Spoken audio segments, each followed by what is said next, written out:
Passamos ao interrogatório do acusado Walisson de Souza Oliveira. Doutor Samuel, qual a sua orientação, por favor? Doutor, ele vai responder apenas as perguntas da defesa. Doutor, então a palavra é toda sua. Fique à vontade. Certo. O Abson, bom dia. Bom dia, senhor. O Abson, vou fazer poucas perguntas para você, certo? Você está sendo acusado de 3 crimes aqui no dia de hoje. Inicialmente você está sendo acusado do delito de cárcere privado, de você ter mantido a sua ex-companheira, dona Maiara, naquela casa, naquele dia, ter detido ela, não deixado ela sair. Você confessa isso? Se o Ministério Público ele acha que foi um cárcere privado, né? Para mim, eu não acho que foi um cárcere privado, porque eu não tinha nenhuma faca naquele momento ali, botando na garganta dela, nem de uma forma ali, entendeu? Dizendo, a única coisa que eu pedi para ela, eu falei, não sai para fora, para que você as pessoas não possam ver e depois possam me prejudicar, porque nós estávamos conversando bem nesse dia assim. Mas se o Ministério Público acha que é um cárcere privado, eu confesso, sim, que eu pedi para ela, sim, senhor. Entendeu? Você pediu para ela não sair? Para ela não sair, eu confesso isso, sim. Certo. Nesse contexto, quando ela estava dentro lá da residência, ela sofreu uma lesão lá no olho, né? Aí um outro crime que está sendo imputado para o senhor é da lesão corporal. O senhor confessa esse crime? Senhor, na verdade, eu quero dizer para todos que estão aqui, né? Primeiro eu quero pedir perdão para ela pelo que aconteceu. Estou muito arrependido do que aconteceu. Não só para ela, mas para toda a minha família, que meu irmão está aqui também, para o jurado, para todos que estão aqui. Eu quero dizer que eu não estou aqui para me defender nem me justificar pelo que aconteceu. Realmente eu sou culpado do que aconteceu, realmente eu sou o principal culpado de tudo que aconteceu. Sei que todas as coisas que foi narrado aqui não foi dessa forma, entendeu? Mas o que eu falar aqui não vai adiantar de nada. Então, para mim abranger a minha pena, eu confesso sim. Eu confesso. Por fim, certo, foi imputado para o senhor o delito de tentativa de feminicídio, que foi exatamente daquelas imagens que foi mostrada pela promotora. O senhor confessa essa tentativa de feminicídio, que você teria esfaqueado ela naquela ocasião? Confesso sim. Eu tenho apenas mais uma pergunta para o senhor. Colocado também contra o senhor uma das causas de aumento de pena do delito de feminicídio, que é a quebra de medida protetiva. A dona Maiara falou que pediu realmente uma medida protetiva em abril, e você tinha sido intimado dessa medida protetiva. Mas entre abril e junho, ela relatou que se encontrava com o senhor. Vocês se encontravam nesse período entre abril e junho? Nós se encontrávamos sim. Na verdade, nós ficamos juntos. Ela foi para a casa da minha irmã comigo, né? Passamos um tempo na casa da minha irmã. Aí eu acho que eu não estava usando droga nesse tempo, bati abstinência nela. E ela saía de lá, né, para usar droga na casa desse compadre dela, que é o Jarlison, que ele usa droga também, né? E passando os dias, nós começávamos a falar pelo telefone. Ela pedia que eu fosse lá em tal horário, eu ia, né? Porque logo no início a gente não se falava muito bem o Jarlison, depois, por causa da situação que aconteceu em abril. E eu ia lá às vezes escondido dele, né? Quando ele ia para o trabalho, ia para lá porque ela dizia o horário que era para mim ir, né? Então a gente ficava junto. A gente passou mais de mês dentro do hotel também, que ela falou, em outro lugar também. Depois ela pediu para mim ir para lá. Na verdade, ela dizia que nós não estávamos juntos, mas em nenhum momento nós se separou. Certo, Né? E nessas outras ocasiões que o senhor via ela não chamava a polícia, dizendo, estou com medida protetiva? Nenhuma, porque assim, é muito fácil chegar aqui e dizer que ela viveu uma vida de agressão. Mas não foi totalmente assim a nossa vida, entende? Porque se realmente ela não gostasse de mim, se ela realmente não, se ela quisesse me ver longe, ela não me ligaria, não mandaria mensagem para mim. Inclusive, o que aconteceu, a minha família toda se afastou de mim por conta de uma escolha que eu fiz, foi de voltar para ela. Eu vivi 16 anos, eu fui casado 16 anos, eu não tenho uma passagem de quebra de medida ou de agressão com a minha ex-mulher, entende? Que eu vivi com ela 16 anos. Não tenho nenhum histórico que eu matei alguém ou que eu tentei matar alguém. Isso foi algo que aconteceu por uma situação de humilhação que eu vivi. Ela dizia que eu ia morar na rua, que eu ia comer lixo na rua. que eu ia ser mendigo, porque a minha família tudo tinha virado as costas para mim. Então, foi no momento que eu me senti sozinho, que eu me senti sem ninguém ali, que eu achei que tudo estava perdido para mim. E talvez por conta disso eu fui colocando isso na minha cabeça e aconteceu o que aconteceu. Mas não, cara, deixa eu ver. Eu nunca imaginei que eu ia chegar num ponto que chegou nessa situação. Peço perdão de todo o meu coração. Não sei se ela algum dia vai me perdoar. Eu quero que ela seja feliz na vida dela. Eu quero que os filhos dela sejam felizes. Eu nunca, entendeu? Pensei que ia acontecer uma situação dessa. Mas eu não entendi. Eu para mim, pela aceitação dela, achei que essa medida protetiva não existiria. É isso que eu tenho para dizer, doutor.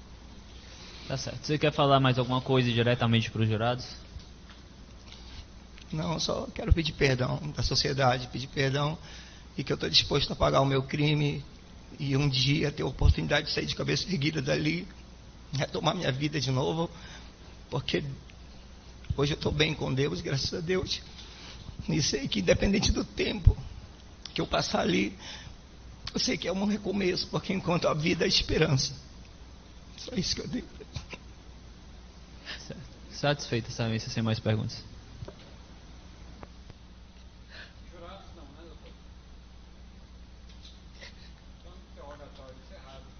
Vários ao lado.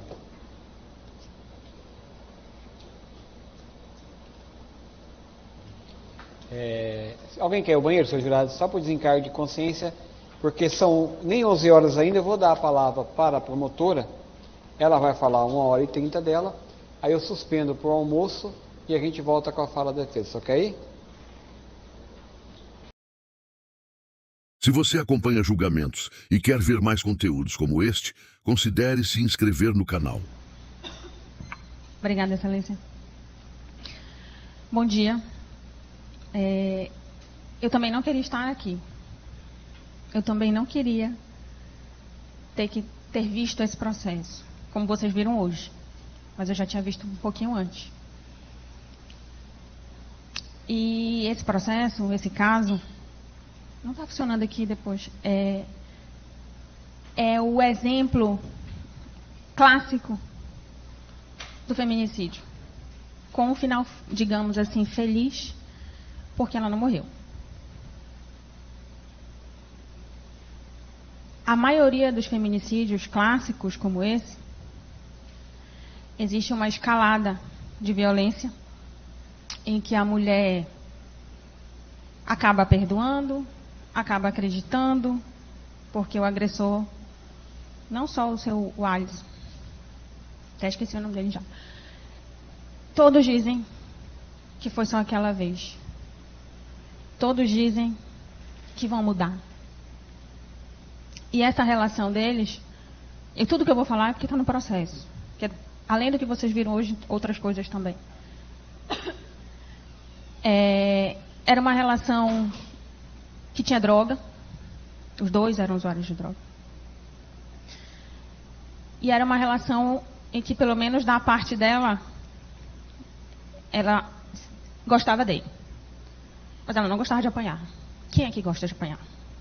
Ninguém. Mas ela acreditava que ele ia mudar. Essa história não é só isso aqui que vocês viram hoje. Além desse processo, ele tem um outro processo também, por ameaça e vias de fato, que foi a história de Abril que aconteceu. Que foi o estopim para que a Maiara pedisse a medida protetiva. Mas, mais uma vez, ela acreditou que podia ser diferente e voltou a ter contato com ele. Acontecendo o que aconteceu no dia 14, no dia 15 e no dia 16. São tantas coisas para falar, eu espero falar tudo o que desde alguns dias passa na minha cabeça sobre isso. Aqui no final do depoimento da dona Maiara, eu perguntei para ela se ela se culpava. E graças a Deus hoje, mesmo sem o apoio, que ela disse que não buscou ajuda psicológica, ela consegue enxergar diferente. Ela consegue enxergar que ela não teve culpa. E por que eu fiz essa pergunta para ela? Porque eu assisti a audiência de, acho que é setembro do ano passado, em que, nitidamente, pela fala dela, ela se culpava. A culpa não é sua. Graças a Deus a senhora já sabe hoje. E quando eu assisti ela falando aquilo, é de partir o coração. Porque nenhuma pessoa tem que passar por nada parecido. E quando a gente tem júri de feminicídio, os senhores já devem ter percebido, ninguém quer mulher aqui para julgar. Mas eles esquecem que os homens têm mães, podem ter filhas, têm parentes. E eu acredito que todos os homens desse corpo de sentença têm capacidade de compreender que isso que aconteceu não tem justificativa e não tem perdão. Eu vou mostrar a dona Maiara falando lá em setembro de 2025, só um pedacinho, enquanto ela não tinha enxergado que a culpa não era dela. E eu digo mais, dona Maiara, se a senhora tivesse assistido o depoimento dele depois da senhora aquele dia, ia ser pior para a senhora. Hoje, o que ele falou aqui, confessando quase tudo, né? Que é a hora de confessar agora, para ter a diminuição da pena. Foi bem diferente do... Eu esqueci o nome dele, peraí que eu quero falar. Seu Alisson. Foi bem diferente do Alisson, lá de setembro de 2025. O apelido dele é Pastor. Porque numa das vezes que ele foi preso, ele se converteu na prisão e era pastor lá. Ou seja, ele tem o dom da palavra. Ele tem. Que eu assisti 2 vezes o depoimento dele. Porque eu queria prestar bastante atenção. Porque se você não prestasse bastante atenção, você se deixava se convencer por ele. Sabe por quê? Em resumo, ele basicamente, de várias formas, tentava justificar as N agressões que ele ouviu, porque ele ouviu ela falar antes também, que ele ouviu ela falar, como se fosse culpa dela. E trazendo diversas informações, que hoje ele nem falou aqui, e eu não vou falar também, porque quem está sendo julgado não é a Maiara. Quem está sendo julgado é ele. Mas eu digo para os senhores que ele traz, se os senhores quiserem ter essa infelicidade, essa curiosidade de assistir depois, os senhores podem pedir para assistir o interrogatório dele. Ele traz informações que querem, que se a gente não tiver cuidado, até nós mesmos, mulheres, a gente começa a julgá-la. E meio que dizer que ela tem culpa. Quando ela não tem culpa. Quando a gente trata de violência doméstica, e às vezes é difícil, porque é natural do ser humano a gente querer julgar, querer justificar o injustificado, a gente tem que ter muito cuidado. Porque só aquela mulher sabe o que passa na casa dela. A gente não está lá 24 horas com ela para ver. Só ela sabe. E eu sei que às vezes para a gente é difícil. Especialmente quando não existe uma dependência financeira, como eu percebi, pelo menos nesse caso da Maiara, ela não tinha dependência financeira dele. Mas ela tinha dependência emocional. E ele tenta, no interrogatório dele, hoje ele não tentou, mas ele tenta culpá-la.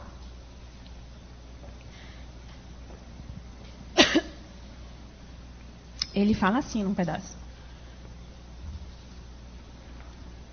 Maiara, não faz isso. Ele contando que ele falou uma vez para ela: Maiara, não faz isso. Eu nunca quis teu mal. Mas tu estás me obrigando a fazer algo de errado. Ele admite que realmente ele não deixou ela sair de casa. Porque ela estava com o olho roxo. Ele não deixou ela sair de casa. E ele trouxe uma outra história lá, em que ele falou, teria dito assim para ela: olha, se tu estiver se encontrando com esse cara de novo, eu não vou conseguir me controlar. Entre outras coisas que ele fala lá.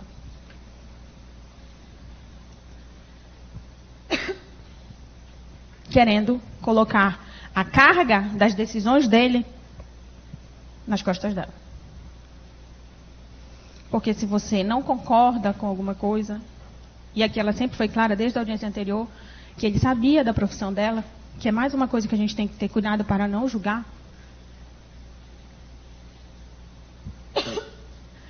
Ela não está aqui para ser julgada. Esse relacionamento chegou a esse ponto, não por culpa sua, mas porque existem homens que têm esse tipo de comportamento. Eu não sei quanto tempo ele pode vir a ficar preso, mas eu espero, sinceramente, eu vou esquecer seu nome de novo, seu Alisson, perdão, que isso não ocorra mais. Tem mais, agora eu lembrei de mais outra coisa. Hoje ele enfatizou também, se vocês perceberam, eu convivi 16 anos com a minha ex-esposa. Ele começou a falar, hoje aqui, mas ele fala bem lá na outra audiência. E eu nunca agredi ela. Eu nunca fiz nada contra ela. Ou seja, a Maiara é explosiva. A culpa é dela. Ele não disse isso. O explosivo ele falou, mas a conclusão que eu tirei foi essa. Porque nunca ele tinha feito isso antes. Ele dá a entender também, quando ele começa a falar, que ele se separou da mulher para viver com a Maiara. E até o juiz pergunta, então o senhor conheceu a Maiara antes de se separar? Ele disse, não. Aí ele esclarece. Eu me separei, depois eu conheci ela. Então são vários pontos que a gente tem que ter cuidado quando escuta, porque senão a gente deixa ser levado pelo que ele diz, para tentar amenizar. Graças a Deus a cena que a gente teve. Porque se a gente não tivesse essa imagem, muito ia se discutir aqui sobre a tal vontade de matar. Ainda tem mais. Lembrei agora. Ele fala naquela outra audiência, hoje ele não falou. Mas está no processo, né? Eu posso falar. Que ele aliviou a mão dele. Ele fala várias vezes isso para o juiz. Doutor, olhe o laudo. Na época eu acho que ainda não tinha o laudo no processo. Olha o laudo. Que eu aliviei minha mão. O senhor vai ver que eu aliviei. Ainda faz assim, ó. Só entrou um pouquinho as facadas. Ele faz assim. Aí o juiz pergunta assim, porque ele já tinha ouvido a história dela, que ela foi para o hospital, perfurou o pulmão, tinha sangue no pulmão, que ela passou por cirurgia, então sabia que a facada não foi assim. E aí ele pergunta, olha, mas ela contou aqui isso aqui. Ele ouviu, né? Ele, não, mas foi só a primeira, que eu estava com muita raiva. As outras eu aliviei. E eu parei porque eu quis. Eu lembrei da minha filha e eu resolvi parar. Ele é inteligente. Porque ele sabe que quando não quer matar, a pena é diferente. E ele sabe que, pela nossa legislação, quem supostamente, né, porque a gente trabalha na suposição, porque ninguém sabe o que passa na cabeça dele, supostamente para porque quer, recebe uma pena diferente. Não responde pela tentativa, responde pela lesão corporal. E eu sempre questiono isso. Hoje, não dá para ele dizer isso. Porque não foi uma facada, não foram 2, não foram 3, foram 9. 6 dessas nas costas. É claro que aquelas pessoas lá do vídeo, se ponham lá vocês agora, eu me pus lá também. Quem é que em sã consciência, vendo aquela cena,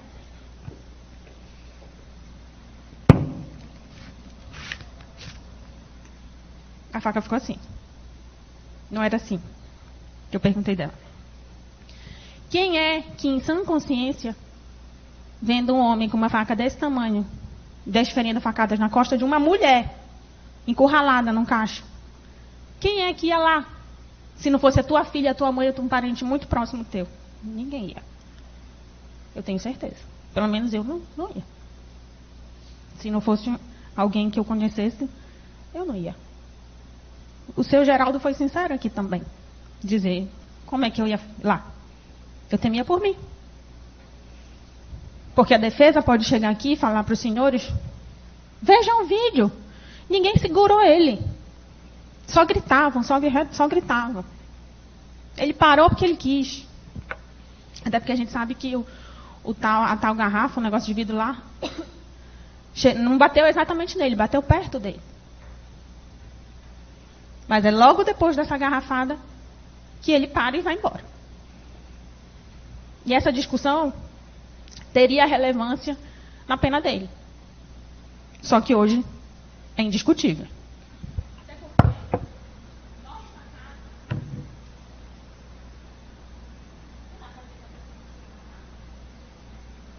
Não dá para acreditar que ele parou porque ele quis.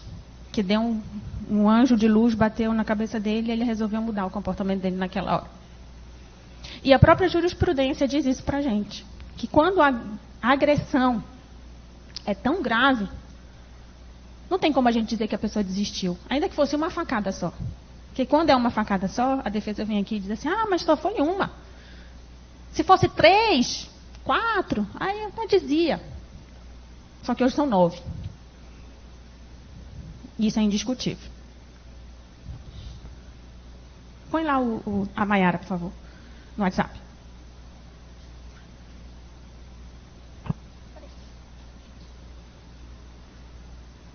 Tem mais alguma coisa que eu não perguntei que a senhora gostaria de relatar ao juiz? Não, acho que só as agressões. É porque eu fui burra e não ter denunciado antes, quando ele me agrediu na gravidez, quando ele me agrediu com a resguarde, quando ele me ameaçou várias vezes com faca, na chácara também, porque era muito longe, entendeu? Mesmo bebê recém-nascida, era longe, me vir embora pra mim sair, a gente tentou, mas é impossível, é muito difícil a gente sair de uma relação assim, quando a gente gosta da pessoa, a gente dá a chance, e promete que vai mudar. E não mudou, não muda. Porque quando eu estava no centro, quarto, ele me agredia. Quando eu estava no hotel, ele passou um mês lá, ele me agredia, me sufocava com o travesseiro, tampava minha boca. Então, eu usava roupa para não aparecer em batom, porque às vezes eu tinha que sair. E sempre foi assim, Por eu gostar dele, eu aguentava mudar e tentava ajudar.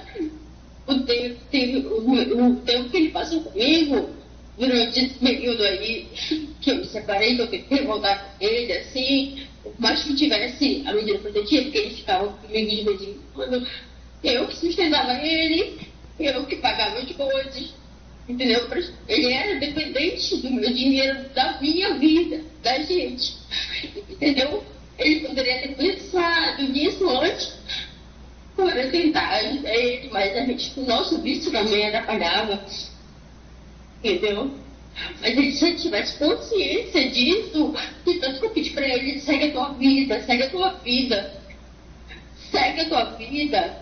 antes talvez daria bem, porque era melhor se separar, ter chegado nesse ponto, porque eu não queria ver. Prisão não é para ninguém, porque eu vivia presa. Eu vivia presa com ele, sufocada com ele, porque ele me batia, porque ele me agredia, porque me ameaçava. Entendeu? Esse foi cúmulo dele me deixar com o olho roxo, com o olho inchado. Entendeu? E quando ele me furou, eu falava assim, amor, não fura, não me bate. Não faz isso comigo. E ele não parava de furar. Entendeu? Não parava. Ele deveria ter pensado nisso, ter pensado nas consequências. Não pensou. Isso me dói de raiva, entendeu? De não ter tomado uma atitude antes de chegar nesse ponto de quase perder a minha vida por uma relação sufocante, por uma relação tóxica, por uma pessoa que não valia a pena. Ele podia ter pensado, essa é minha raiva, eu tenho raiva de mim mesmo por ter tomado uma atitude antes. Eu não tive coragem, porque eu tive medo, porque eu fui fraca.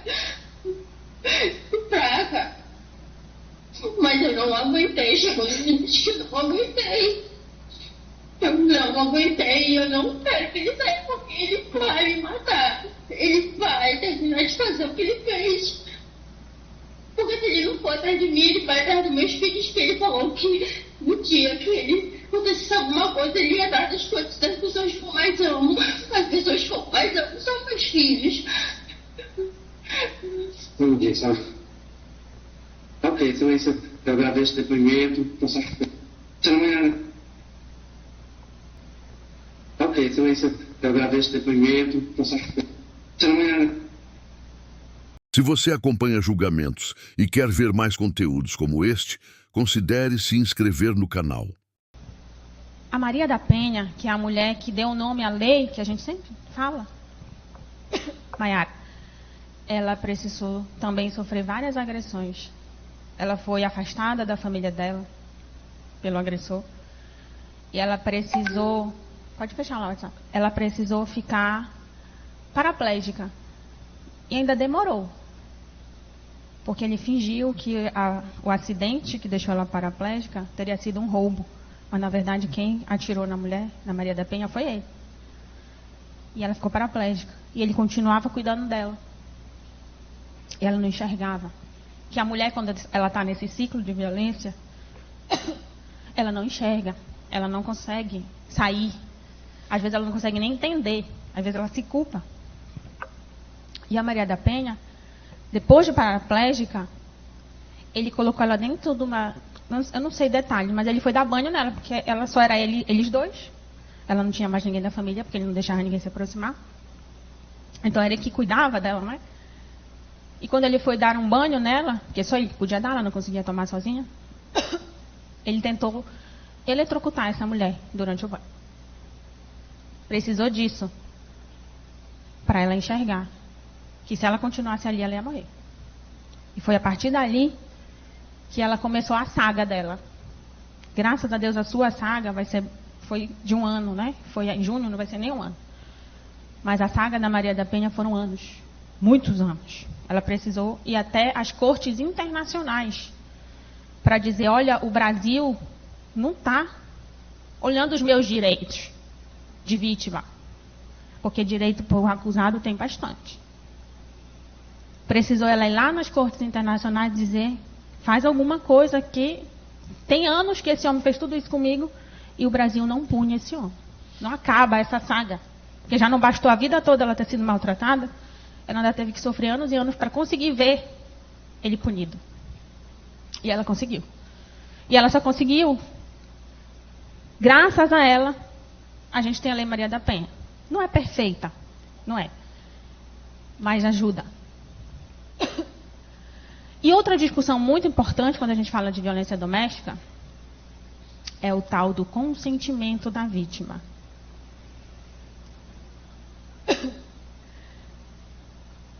Nos crimes de violência doméstica, o legislador precisou mudar algumas coisas. Por quê? Existem crimes que a gente depende da vontade da vítima. A gente precisa que a vítima venha e diga, Estado, eu quero que responsabilize essa pessoa. Outros não precisa. Se o Estado souber que aconteceu por outras testemunhas, mesmo que a vítima não queira, o Estado vai ter que fazer alguma coisa. E um desses crimes, que depende da vontade da vítima, é a lesão corporal. Leve. Ou seja, se te derem um soco, se ficar com o olho roxo, se te derem um empurrão, ficar machucado, se quebrarem tua perna, coisas que não são para te matar. E não for grave, o Estado precisa que você vá lá e diga, ó, tomei um soco, quebraram minha perna, faça alguma coisa. E durante algum tempo, mesmo com a Lei Maria da Penha, nessas lesões leves, precisava, o Estado dizia, não, mulher, você precisa vir aqui falar. Só que depois de um tempo começou a se perceber que a mulher nesse ciclo, ela não vai falar. Seja porque ela não enxerga, ou seja porque ela é ameaçada, impedida, coagida, de todas as formas que vocês imaginarem no seu convívio. Não porque ela foi trancada dentro de uma casa, mas por palavras, gestos e diversas coisas. que fazem com que ela não denuncie. E aí o Estado brasileiro falou, opa, mesmo lesão leve agora, se o vizinho meter a colher, que o vizinho deve meter a colher, a gente vai punir o agressor, mesmo que a mulher não queira. Ainda que seja um soquinho no olho só. Que é assim, né? Só um soco. Porque o Estado viu que não dá para depender da vontade só dessa mulher, que muitas vezes essa vontade é viciada. E isso vai ser discutido aqui nesse caso, porque o feminicídio que ele responde, existe uma causa que aumenta a pena. Porque hoje aqui só dá para diminuir a pena dele. Por isso que ele confessou tudo que é para diminuir. Então só dá para ele tentar tirar algumas coisas. Porque não tem como tirar, não tem como dizer que isso não foi um feminicídio, porque foi. Ele também respondia pelo crime do artigo 24A da Lei Maria da Penha, que os senhores perceberam no começo. Ele acabou sendo retirado hoje da acusação. Eu acho que eu até deixei aqui ainda, que eu não tirei. Que é um crime também da Lei Maria da Penha, que pune o agressor que descumpre a ordem, que é a tal da medida protetiva. É só um papel. Aqui a gente tem a Patrulha Maria da Penha, que vai nas casas, dar esse apoio para a mulher, afastar o agressor quando necessário, mas a gente sabe que não fica um policial atrás da mulher o dia inteiro. A gente espera que aquele papel assinado pelo juiz, dizendo se afaste do lar, saia de casa, não ligue para ela, não mande mensagem, não contate a ela, devolva tudo que o senhor pegou dela, porque tem de tudo. A gente espera que isso seja o suficiente para que ele não faça mais nada. E muitas vezes não é. E muitas vezes pode ser até que a vítima permita que ele se aproxime de novo. E aí surge essa discussão. Ah, mas se ela permitiu, então não precisa mais. Acontece que o fato dela permitir, digamos, não autoriza ele a agredi-la, que foi o que aconteceu aqui. A doutrina e a jurisprudência discutem muito sobre se essa permissão descaracteriza ou não esse crime, que é um crime, e a pena dele não é tão baixa assim, é de 2 a 5 anos, eu acho. Então vai ter jurisprudência para os dois lados. Para dizer que o consentimento dela afasta e para dizer que não. Porque todo crime tem um objeto, que seria a finalidade. Qual é o objeto que ele quer proteger, né? Matar é proteger a vida. Esse crime tem como objeto não só tentar, né, garantir a integridade física da mulher para que aquele homem não se aproxime mais. Ele também tem como objetivo mostrar a credibilidade de uma determinação judicial. Então, ainda que essa mulher, de alguma forma, tenha deixado ele se aproximar, eu vejo que no caso dela esse consentimento é questionado. Assim como a gente questiona nas lesões leves, que o Estado disse, nem precisa mais saber se ela deixou, se ela não deixou, se ela quer, se ela não quer. Porque é uma mulher que está num ciclo de violência, que não tem condições de discernir, naquele momento, o que é melhor para ela. Além do que, o outro objeto desse crime é dar credibilidade à justiça. Mostrar aqui um papel assinado pelo juiz, uma ordem, que se ele não cumprir, vai preso. Se ele não cumprir, vai ter consequências. E se ele se aproximar, ainda que ela autorize, ele não está autorizado a machucar ela, nem ameaçar, nem agredir.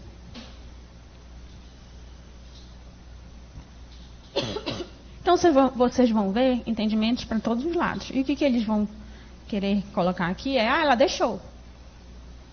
Eu questiono esse deixar da dona Maiara. Na audiência anterior, até o promotor pergunta para ela assim, então a senhora deixou ele se aproximar? E hoje ela não falou, e eu também não quis perguntar muito. Ela fala assim, não, eu fui coagida. Eu deixei porque não tinha jeito. Se eu não deixasse, ele me ameaça, ele ia fazer alguma coisa, só vivia com a faca. É sobre isso que vocês vão ter que pensar e se colocar no lugar hoje. Então, esse crime acabou saindo porque, na verdade, esse descumprimento dessa medida protetiva já vai servir lá para o feminicídio. E ainda sobre isso, eu destaco para os senhores, e se os senhores pegarem alguma audiência de custódia, tiverem a curiosidade de ver, eu não sei se está gravado, mas quando eu estou nos plantões de finais de semana, e o que mais tem é violência doméstica. Infelizmente, o que mais tem é tráfico e violência doméstica.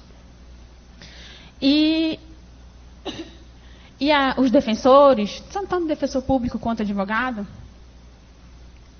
a primeira coisa que eles falam para o réu, depois que acontece a audiência, algumas vezes, principalmente, na verdade, quando ele é solto. Tem alguns casos em que o réu vai preso em flagrante pela agressão ou descumprimento de medida protetiva. O descumprimento nem tem como mudar, mas ele agrediu, o juiz pode verificar que não tem necessidade da prisão e soltá-lo. E concede a medida protetiva. E uma das coisas que é sempre dita e frisada para aquele flagranteado que vai ser solto naquela hora, que vai voltar para a rua, fala-se assim para ele: o senhor não deve olhar para ela. O senhor vai sair daqui agora, mas o senhor não deve olhar para ela. Então, se ela lhe mandar mensagem, se ela falar com o senhor não fale, não responda, porque a ordem é para o senhor, não é para ela. A ordem é para ele. Porque o Estado sabe que muitas vezes a mulher não está em condições de enxergar e afastar aquela pessoa. Que foi o que aconteceu aqui.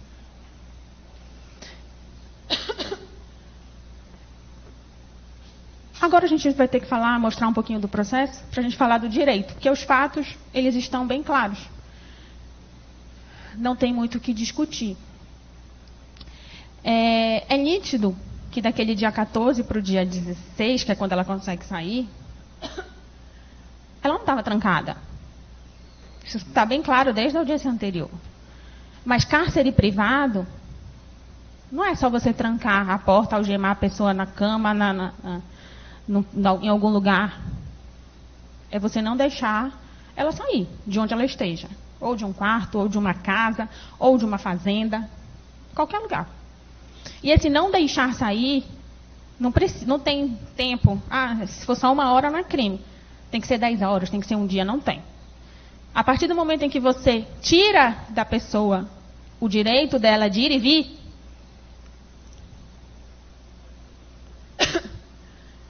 seja trancando, que aí é bem claro, né, que a pessoa não quer que a pessoa saia, ou seja, fazendo o que ele fez, sem trancar, é também cercear a liberdade dela.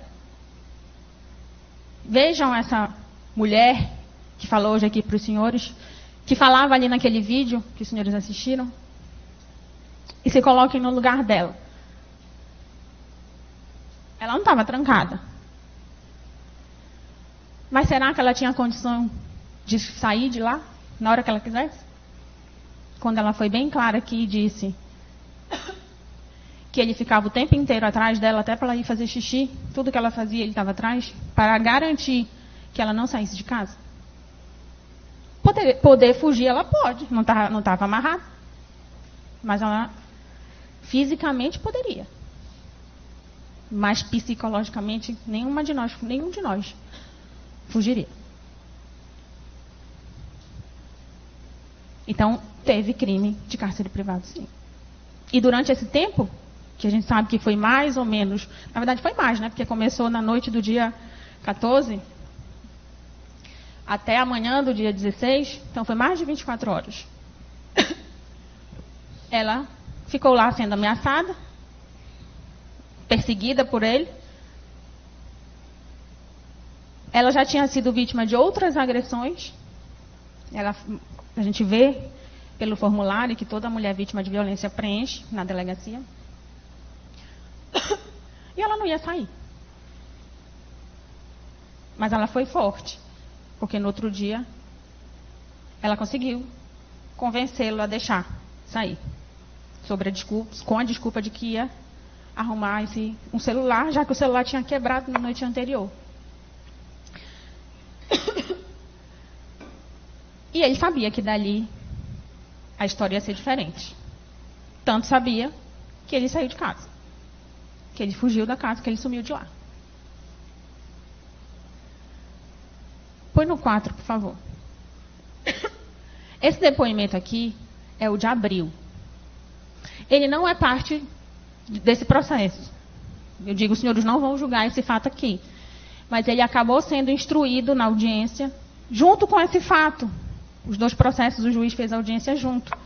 E ele está aqui nesse processo, eu juntei aqui, para que os senhores vissem que essa história não começava só lá dia 14 de junho. Na verdade, essa história começa muito antes disso aqui, de 21 de abril. Mas é só em 21 de abril que a Maiara começa, né, digamos assim, a enxergar o buraco que ela estava entrando, que ela já estava, na verdade, né? E ligou o alerta. Não dá mais. Eu não aguento mais apanhar. E ela fala isso na audiência. Uma hora eu não vou aguentar mais apanhar. Eu falava para ele. E ela não aguentou. Ela recaiu depois. Mas ela foi lá e registrou. E quando ela registra essa situação, é a mesma história. Discussão, de que vai matar, apertou, arranhou as costas, disse que ia matá-la, está lá na página 284. Isso aqui gerou um outro processo, eu não sei como é que terminou esse processo, mas existe uma outra ação de violência doméstica contra ele em relação a isso. Quando a mulher vai na delegacia, ela preenche esse formulário. É uma ordem do CNJ, para a gente fazer levantamento de dados e verificar as políticas públicas que podem ser feitas para combater a violência doméstica, seja protegendo a mulher, seja orientando esses homens, porque não adianta só proteger a mulher. Claro que proteger a mulher é essencial para garantir a integridade dela. Mas enquanto a gente protege uma que foi agredida, a gente tem que pensar no agressor.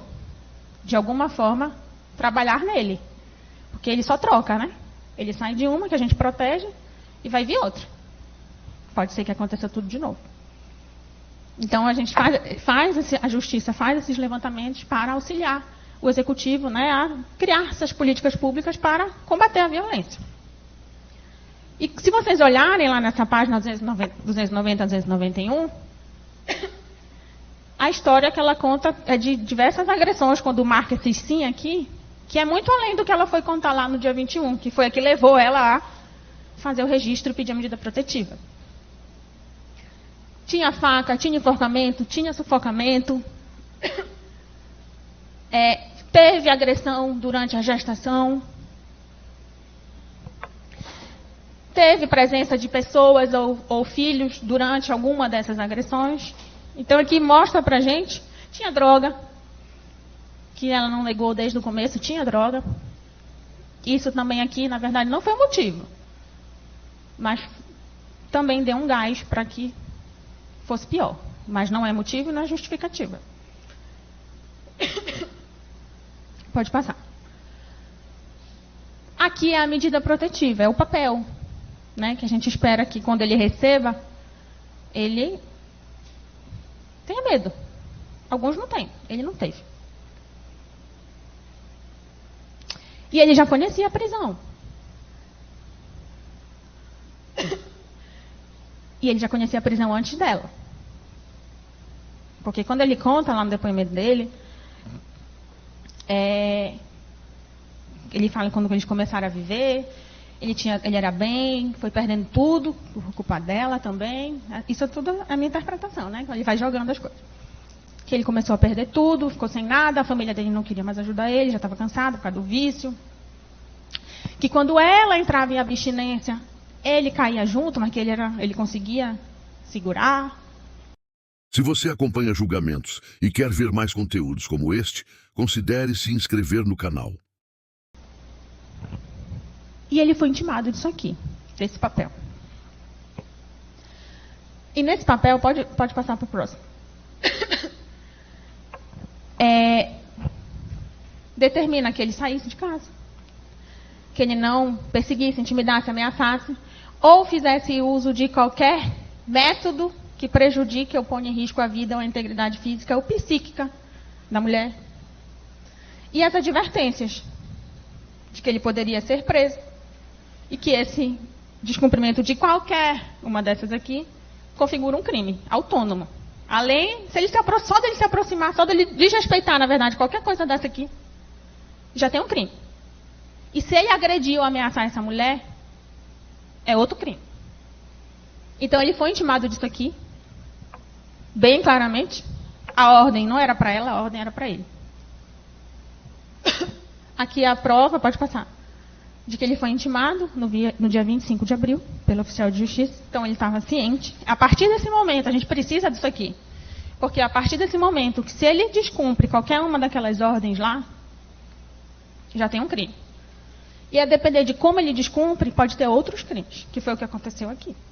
Porque ele não só se aproximou dela, ele não só desrespeitou a ordem do juiz, como ele agrediu ela. E depois tentou matar. Pode passar. Aí a gente chega no dia 16 de junho, né? Que ela vai novamente na delegacia e conta o que tinha acontecido no dia 14, o que aconteceu durante o dia 15 e como ela chegou lá no dia 16. De que ela estava sem o celular, de que tinha medida protetiva, de que ela disse que não tinha gente lá, mas hoje a gente sabe que tinha esqueci o nome dele. Mas, quando perguntado pela defesa, ficou bem claro que o rapaz estava em casa, que não era a casa dele. Pelo menos no domingo ele estava.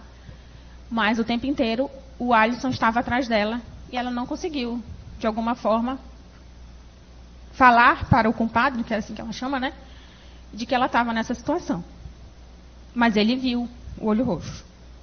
Ele viu porque os policiais viram. Porque tem uma foto dela aqui com esse olho roxo. Que hoje ele disse que foi ele que bateu. Mas na audiência anterior, ele diz que foi a senhora que se bateu sozinha.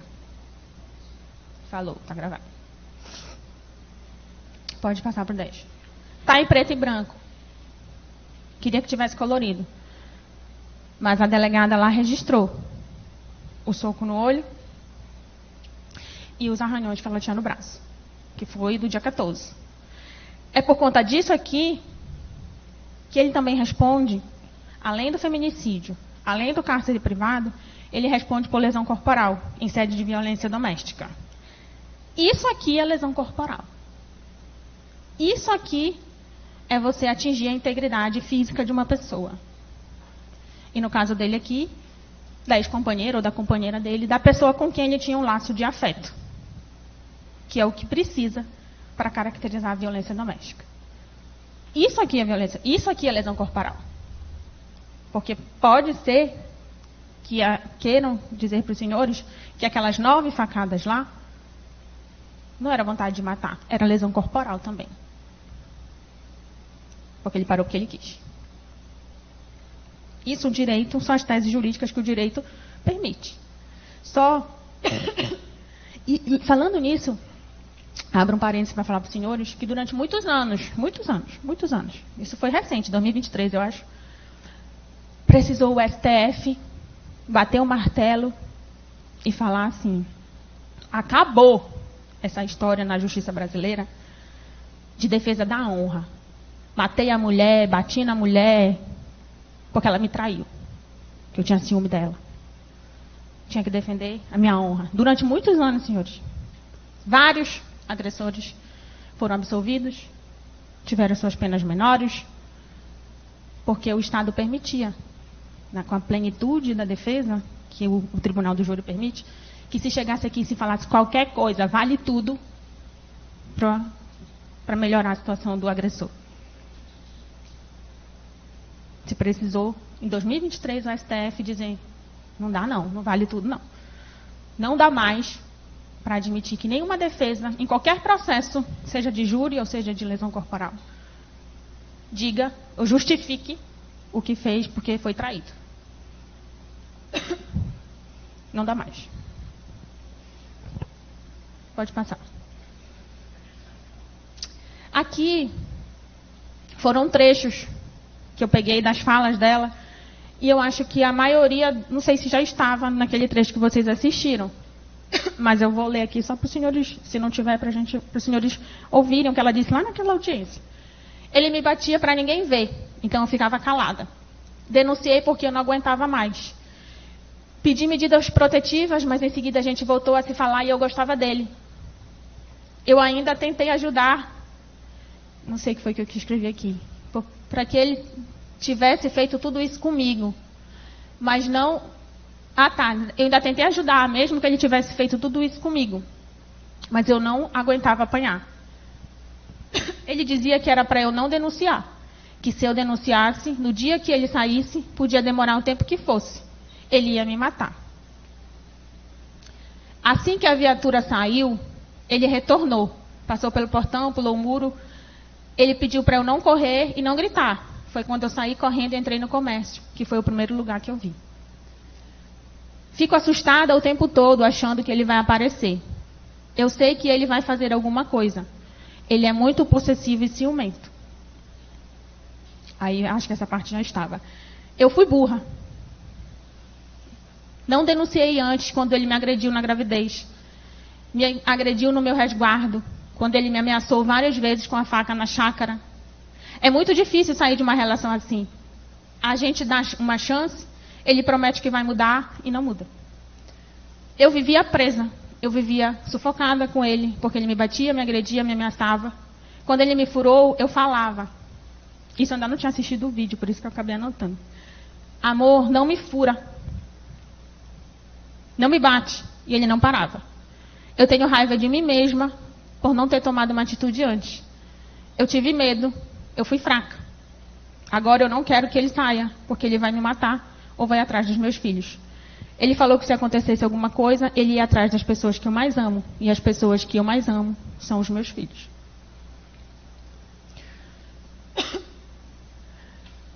Pode passar. E depois dela ficar mais de 24 horas, não trancada, porque ela não estava trancada, mas impossibilitada por ameaças dele, pelo comportamento dele, de sair de casa, ela conseguiu. Acionou a polícia, fez aquele registro da ocorrência. A polícia foi até lá com ela, para devolver ela em casa. Ele não estava em casa, tanto que ela entra. E ela diz que tranca o portão. Eu lembro disso que ela falou na primeira audiência. Eu tranquei o portão a primeira vez, porque eu estava com medo.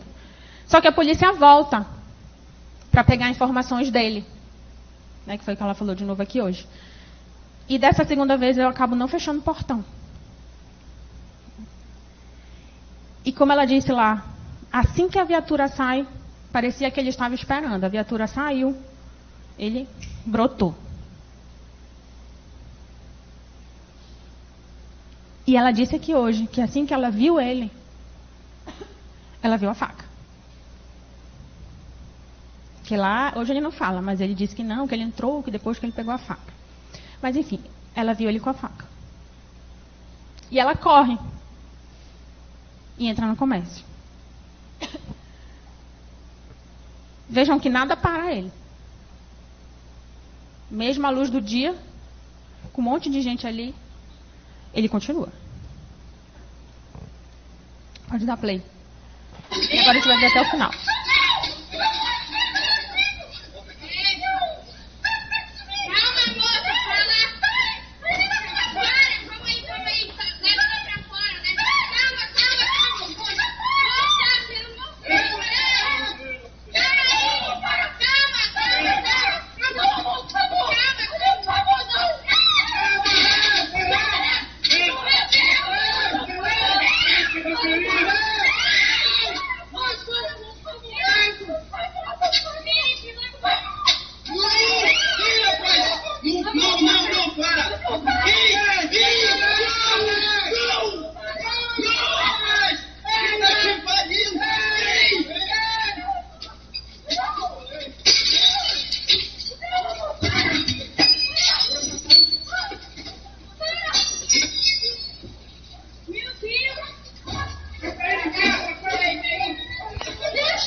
Pode passar, por favor.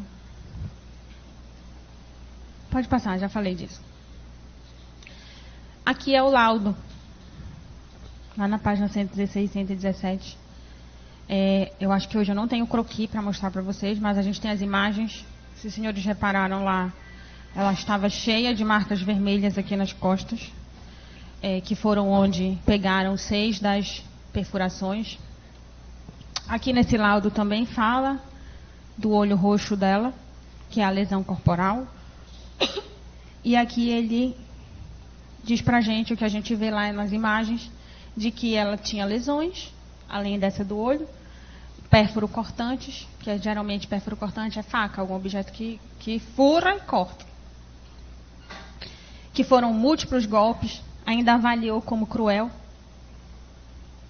que lesionou a víscera torácica, que foi necessário fazer drenagem, que eu acho que foi o que ela falou, que entrou muito sangue no pulmão e ela estava já com falta de ar. E, inclusive, disse que essas lesões foram graves, eu acho que até gravíssima. Mas nem me atentei para essa classificação, porque aqui não dá para desclassificar e dizer que isso aqui é uma lesão corporal. Nem gravíssima. Isso aqui é uma tentativa de feminicídio. E ela só não morreu. Não foi porque ele parou, não. Ele quis. Porque, como bem disse o seu Geraldo aqui, ele deve ter ficado com medo, né? A gente jogou o negócio e ele foi embora. Porque depois de 9 facadas, ele sabia que, no mínimo, ele podia ter matado ela. E ele já conhecia a prisão. Não queria voltar para lá. Hoje não dá nem para falar isso. Mas quando essa pergunta aqui, resultou perigo de vida, vem não, enchem a boca para dizer, olha, nem foi grave. Que querem que tirem daí dessa resposta qual era a intenção da pessoa. Só que hoje foram 9 facadas. 6, vão até tirar as 3 que pegaram no braço, mas pegaram no braço porque ele errou, porque ela estava se defendendo. Mas só as 6 na costa. Não tem como dizer que isso é uma lesão corporal grave. Ou gravíssima. Quem faz isso, pode ser até que na mente dele ele estava aliviando lá. Estava só fazendo assim, um pouquinho. Mas para o direito, já que a gente não pode entrar na cabeça dele, isso tem que ser interpretado de que, no mínimo, já que é o que a gente está enxergando, não enxergo dentro da cabeça dele, mas eu enxergo o comportamento dele, de que, no mínimo, fazendo isso que ele está... A gente não consegue ver, mas a gente sabe o que foi. Ele sabia que podia matar essa mulher. E isso é vontade, para o direito é vontade. Que é o chamado dolo eventual. É vontade, do mesmo jeito. E a gente não está falando de lesão, a gente está falando de homicídio. Que só não se consumou. Porque aquele rapaz lá, que a dona Lígia falou até o nome, mas eu esqueci o nome. Ele... No ato de coragem, ele fez isso. Porque ele sabia que não dava para se meter, mas ele foi lá e teve coragem de jogar a garrafa. Que ele podia virar o alvo. Aquele homem podia largar ela lá e ir para cima dele. Mas ele teve coragem e fez isso. E foi por isso que ele parou. Que ele já sabia que ele já tinha feito o que tinha que fazer. Ela ia morrer. Mas não era a hora dela. Foi socorrida a tempo. Teve lesões gravíssimas, beirou a morte, porque não sou eu que estou dizendo isso, é o laudo que está dizendo. Mas, graças a Deus, ela pôde sentar aqui hoje e contar para vocês o que aconteceu. Pode passar para outro. Depois ela faz um exame complementar, alguns dias depois, mas ainda assim esse exame complementar, ele não foi decisivo, porque ainda precisa de tratamento, de outros laudos, para poder responder se ela ficou com alguma debilidade permanente, de algum membro, função, ou alguma enfermidade ou deformidade permanente, que são as lesões, casos de lesões gravíssimas, 1, 2, né? Por isso se faz esse exame complementar. Pode passar. Eu não tenho croquis, mas tem essas fotos no processo, que eu acredito que era, não sei se ela estava no hospital, mas foi logo em seguida a ela ter sido atendida, em razão das facadas. que a deixaram, tinha essas marcas e tinha aqui a cirurgia, né, pela qual ela passou, teve que ficar com dreno para tirar o sangue que entrou no pulmão dela, porque a faca não entrou só assim, entrou mais. Pode passar. A faca, como eu sempre digo para os senhores, quando ela é encontrada, o objeto do crime, ele é periciado. E assim como eu disse várias vezes, os senhores vão reparar, essa tinha sangue. Foi pega logo depois, acho que não deu tempo dele limpar, não pegou água. Tinha sangue, mas a gente não sabe. Não tem aqui um DNA para dizer se o sangue era da Maiara. Nunca vai ter, de nenhuma vítima. Aí a gente junta, né, as peças e sabe que essa faca foi... Se tinha o sangue aqui, como diz que tinha, na verdade não, se tinha não, tinha, é o sangue dela. Aquela que foi furada. E a gente tem imagem. Pode passar. Aqui eu coloquei para os senhores, porque eu tinha percebido que o Alisson, no depoimento dele, mais uma vez, né, disse, acho que era isso que eu ia falar e esqueci na hora. Quando ele começou a conviver com ela, ele foi perdendo tudo, por causa do vício que os dois tinham, e ele ficou sem nada. Ela também ficou sem nada, ela não estava mais trabalhando como garota de programa, não tinha dinheiro. A família já não queria mais apoiar, ela também acho que não tinha apoio da família. E aí ele teve que cometer crime, teve que buscar dinheiro de um jeito. E o jeito mais fácil é fazendo coisa errada. E ele, eu acho que é esse daqui, 2024. Ele tenta fazer um assalto. Na verdade, ele foi denunciado pelo roubo. Só que eu acho que na instrução, parece que a vítima chegou a reagir rápido e acabou nem entregando os objetos. Então, ele não consumou, o objeto não mudou de propriedade. E aí ele acabou sendo condenado por tentativa de roubo. Só que o fato dele escolher um caminho fácil, o caminho do crime para conseguir dinheiro, não foi culpa dela por causa do relacionamento com ela. Porque lá em 2006, ele já tinha outra história de um roubo, agora consumado, da qual ele foi condenado. E ele vem a ser condenado por esse roubo anos depois, já quando ele já estava com ela. Pelo menos foi o que eu entendi quando ele contou a história. Ele diz que a justiça recolheu ele por um fato antigo, que seria esse aqui. Então, a escolha de caminhar por isso aqui não foi culpa da Maiara lá em 2024, por conta do relacionamento, como ele quis dar a entender no depoimento dele. Ele já tinha essa história atrás, lá em 2006, muito antes de conhecer ela. Pode passar. Aí aqui eu coloquei o que eu falei para os senhores. O STJ afirmou que tentar transferir a culpa do crime para a vítima é uma conduta grave e, inclusive, justifica a pena do agressor, que eu deixo até registrado. Ele não fez isso aqui hoje, mas está no processo. Basta assistir o depoimento dele. Ele tenta transferir a culpa das escolhas dos comportamentos dele para comportamentos dela. De que ela é explosiva, de que ela era viciada, de que ela não conseguia aguentar a abstinência, e acontecia tudo. Por isso ela ficava com o olho roxo, ficava com hematomas, e aconteceu essas agressões no relacionamento dele. Pode passar.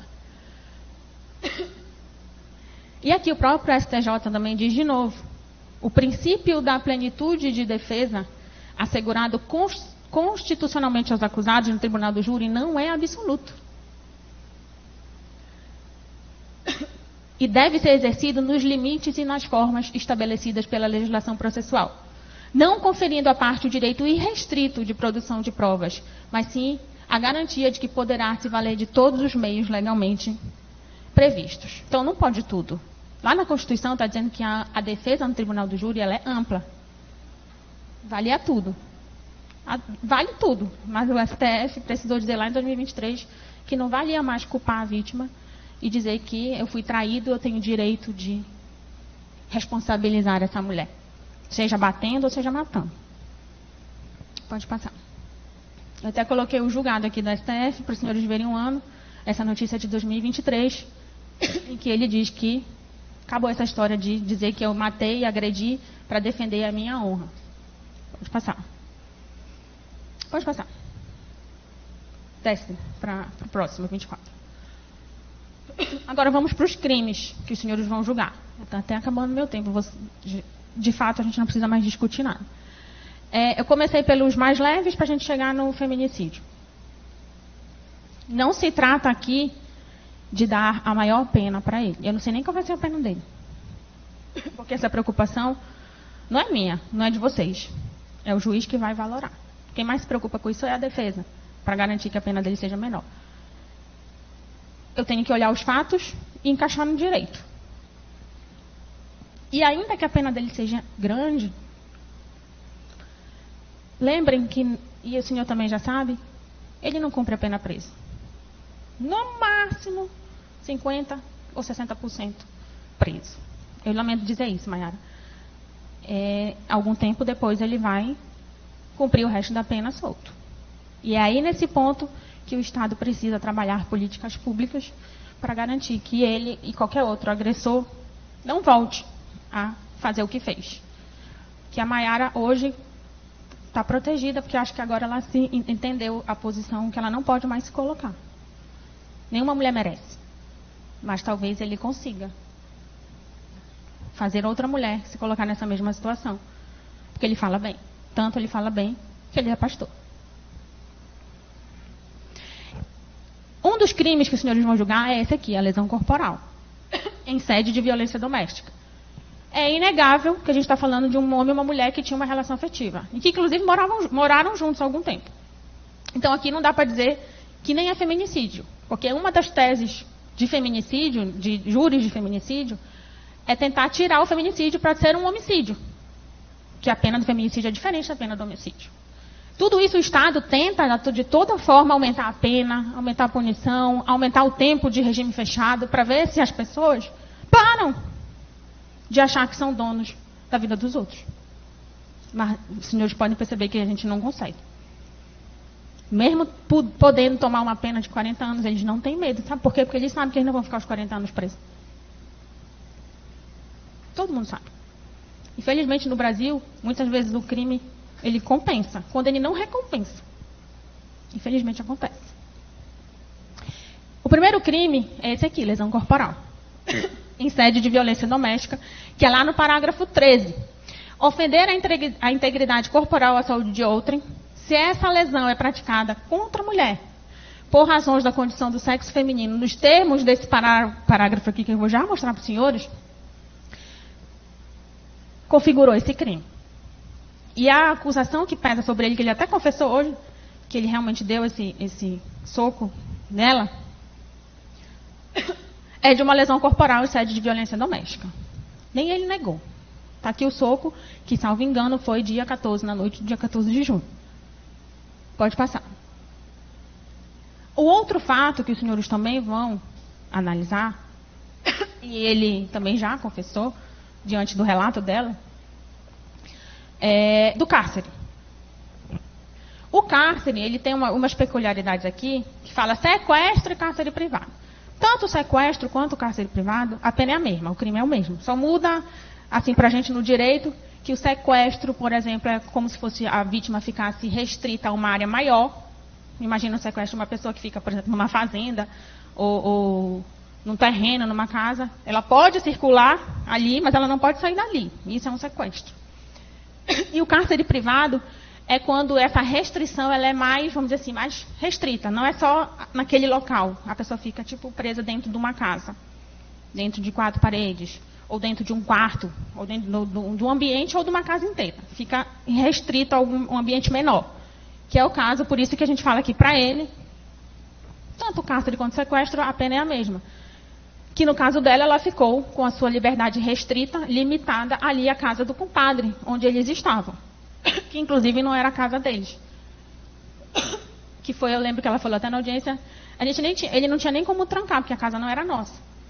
Mas ele ficava o tempo inteiro atrás de mim e não deixava nem eu fazer xixi sozinha, para que eu não saísse. Porque ele sabia que se ela saísse, ia terminar, a história ia terminar. E esse crime está aqui. Como eu coloquei na jurisprudência aqui, ó, ainda que o período seja de poucas horas, a supressão da liberdade pode configurar o cárcere privado. Para configurar o cárcere privado, que é o mais restrito, né? Não precisa que a pessoa fique trancada. com uma porta na chave, ou amarrada com corrente, porque tem história assim, numa cama, ou em algum lugar que não possa fazer nada. E esse cárcere pelo qual ele submeteu ela, quando vocês lembram do que ela fala aqui, causou, com certeza. Talvez a gente não tenha uma perícia, não tem, né, na verdade, uma perícia para mostrar o estrago psicológico que isso fez nela. E ainda tem essa discussão, né? Tem um crime de violência psicológica que é bem discutível, porque é difícil de provar. Mas quando você escuta a mulher falando, você consegue ter a percepção do quanto, no caso dela, não só fisicamente, que ela tinha marcas das agressões, do sofrimento que ela passou nesse dia, e antes, né? Mas como também psicologicamente. E isso torna o crime mais grave, com uma pena diferente. Porque além dela ter tido a sua liberdade cerceada, ela não podia sair a hora que ela quisesse, isso foi feito de uma forma que, pelo jeito que ela fala, com certeza, no mínimo, causou grave sofrimento moral, psicológico nela. E eu ouso também acrescentar, não tão grave, mas sofrimento físico, porque ela também sofreu agressões contra a sua integridade física, além da sua integridade moral e psicológica, de ser uma mulher que não tinha escolha ali do que fazer, porque se ela saísse, ele ia atrás. E o pior ia acontecer. Ela só postergou, que depois o pior veio. Pode passar. E por último, que é o que trouxe, na verdade, os senhores a julgarem toda essa história, esse crime aqui, que é o feminicídio. Que está lá, hoje, está lá no artigo separado. Antes ele era uma qualificadora do homicídio. Hoje ele é um crime autônomo, com pena diferente. Por isso que se tenta, às vezes, dizer que não tinha relação doméstica e familiar, porque a pena do homicídio em si é bem menor do que isso daqui. E quando a gente fala de violência doméstica e familiar, a gente tem que ir lá na Maria da Penha. Considera-se que há razões da condição do sexo feminino quando o crime envolve violência doméstica e familiar e menosprezo ou discriminação à condição de mulher. Passa por outro, depois a gente volta. Eu não vou me atentar muito a isso, porque isso aqui, na minha percepção, é indiscutível. Eles tinham relação íntima de afeto. Eles eram um casal. Porque para a lei, às vezes, não precisa nem morar junto. O namorado já é relação íntima de afeto. Ou às vezes nem não tem relação de amor, mas se mora no mesmo teto, como dizer, uma família, um pai com uma sobrinha, um tio com uma sobrinha, um pai com uma filha, também é violência doméstica. É isso que esse artigo explica. E aqui o caso da Maiara e do Alisson se enquadra no fato de que eles tinham uma relação íntima de afeto e conviviam juntos também. Então isso aqui é indiscutível. É um feminicídio. Não tem como afastar essa situação. Volta lá. E aí, lá no parágrafo 2º, ele coloca algumas situações em que a pena é aumentada, de 1/3 até a metade. Quem decide isso não são os senhores. Quem decide esse aumento é o juiz. Os senhores só decidem se vai aumentar ou se não vai. Se o fato se enquadra aqui no direito que a gente tem. E aqui eu coloquei essa, mas nem está. Mas deveria passar batido. Quando o crime é cometido e a vítima é mãe ou responsável por criança, adolescente ou pessoa com deficiência de qualquer idade, a lei manda aumentar a pena também. Mas aqui esse não foi para ele. Não, acabou passando. Poderia estar também. Mas para ele está essas duas aqui, ó. Só que eu tenho certeza que isso aqui o juiz valora no momento da pena. A gente não está condenando ele pelo que ele é. A gente está condenando ele pelo que ele fez. Mas o que ele é, o comportamento dele, é valorado pelo juiz lá, o passado dele, e as consequências do crime na hora de dar a pena. Por isso que, às vezes, a gente tem duas pessoas envolvidas no mesmo crime, uma a pena é menor, outra a pena é maior. Porque o histórico de cada um conta. Que foi o que aconteceu no júri passado. Eram duas pessoas no mesmo crime, inclusive um era partícipe e outro era autor, mas o partícipe, que foi o que só deu a moto para o crime, a pena dele foi maior. Porque ele já tinha outras condenações, ele já tinha passagem pela justiça. Então, tudo isso é considerado. E aqui, nesse caso, o fato dela ser mãe, como ela disse aqui, de 7 filhos, aumenta a pena dele. Não vai aumentar aqui por esse inciso, mas com certeza vai ser valorado pelo juiz. As causas de aumento para ele essa bem aqui do inciso 4º, que é a famosa, que você já conhece, depois a gente volta para outra, do meio que diminuiu ou anulou as chances de defesa da vítima. Aqui eu sempre digo, o senhor se coloque no lugar da vítima. E hoje aqui a gente não tem 100%, mas a gente tem bem as imagens do que aconteceu. E a gente sabe que 6 das facadas foram nas costas. E aí os senhores se ponham no lugar da Maiara, lá naquele dia, naquela tarde do dia 16 de junho, e respondam se a forma como o crime aconteceu, aqui é a forma, no mínimo, não dificultou que ela se defendesse. Essa pergunta desse inciso aqui, que é o 5, mas na verdade diz respeito ao inciso 4º, do homicídio. A outra causa de aumento, que eu peço também que os senhores reconheçam, por tudo que eu expliquei lá no início para os senhores, é o descumprimento das medidas protetivas de urgência. Lembrem que tem entendimento para os dois lados, de que o fato da mulher chamar ou autorizar a se aproximar descaracteriza, para outros não descaracteriza. Agora a questão aqui é, ainda que ela tenha deixado ele se aproximar, por conta do ciclo de violência que ela estava, em que ela não enxergava, isso não autoriza ele a fazer o que ele fez. A medida protetiva de urgência não é para ela cumprir. É para garantir que ela fique bem. Mas também nem dá para garantir 100%, porque o Estado não fica o tempo todo atrás dela. Mas é para garantir que surta algum efeito nele, para ele não ir. Então, ainda que ela tenha deixado, digamos, o que é questionável, ele sabia que ele não podia. E eu vejo isso várias vezes nas audiências. O senhor vai sair, mas o senhor não olhe para ela. Se ela lhe ligar, não olhe. Diga para ela vir aqui na justiça, tirar a medida, aí o senhor vai lá perto dela. Porque essa ordem é para o senhor, não é para ela. É uma ordem da justiça para ele. Se vocês lerem lá, não está mandando ela se afastar dele. Se mandasse, a gente não tem como penalizar a vítima. Infelizmente, ela está num ponto nesse ciclo de violência que nem ela enxerga. E que a gente tem que ter o cuidado de não julgar. Porque a gente não sabe o que ela passa. Então, sim, ele descumpriu medida protetiva. Que ela não tinha condições de dar autorização. E o objeto desse crime não é só a integridade física dela, que ele também violou quando ele se aproximou. Batendo nela, com o soco do olho, e as facadas que ele deu depois. É para garantir o prestígio da justiça. Para mostrar que a ordem do Poder Judiciário para o agressor, ela tem que ser cumprida, senão tem consequências. E a consequência que dá para pôr aqui para ele é essa aqui, que o crime autônomo sumiu. Eu não posso, pelo mesmo fato, encaixar aqui numa causa de aumento e dizer que tem um crime autônomo. O fato é único. E o fato único hoje, do descumprimento da medida protetiva, tem que ser reconhecido aqui, não como crime autônomo.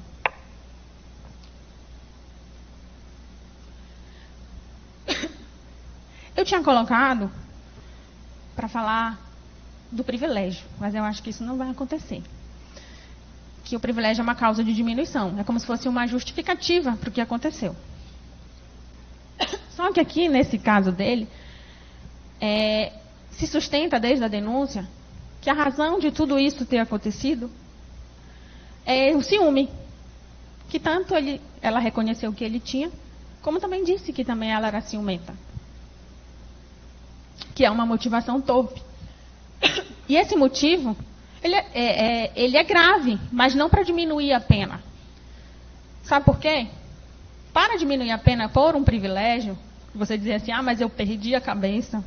Ele fala isso também na audiência. Eu saí de mim, eu perdi a cabeça. Só que lá ele contou uma outra história. E eu fiz isso. E quando eu voltei em mim, lembrei da minha filha, eu parei.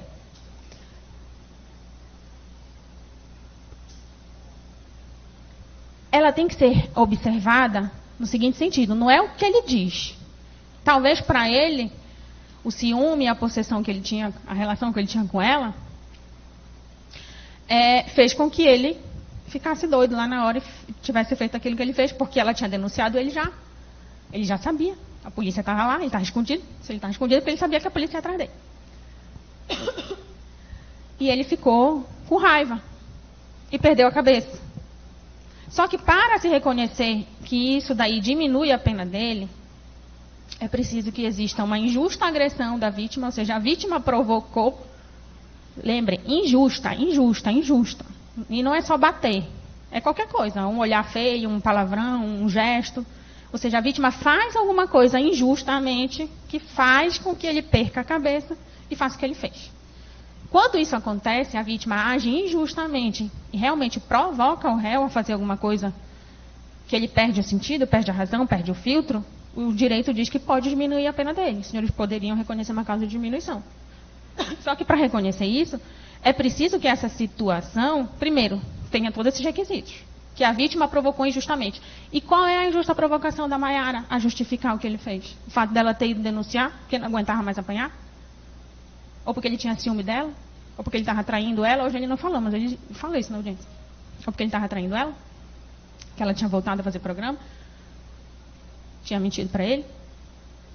Aí, ainda que seja isso, o direito diz para a gente é o seguinte: os senhores podem diminuir a pena. Só que tem que ter bom senso. Tem que se perguntar o seguinte: a maioria das pessoas, na situação que ele descreve, que eu não sei se vai acontecer isso, mas já estou adiantando para o senhor. Na situação que ele descreve, porque achou que estava sendo traído, porque estava com ciúme, porque não queria acabar o relacionamento, porque provocar injustamente ela não provocou, mas imaginem que ela tivesse provocado, que eu não sei nem como. A maioria das pessoas reagiria igual ele reagiu? Pegaria uma faca e meteria 6 vezes na costa da pessoa? Porque perdeu o filtro, perdeu a cabeça? Eu acredito que a maioria de nós não faria assim. A maioria dos homens não faria assim. Então não dá pra gente diminuir a pena dele. Porque ele perdeu a cabeça. Até porque ela não fez nada. E ainda que ela tivesse feito alguma coisa, ele teria que provar aqui.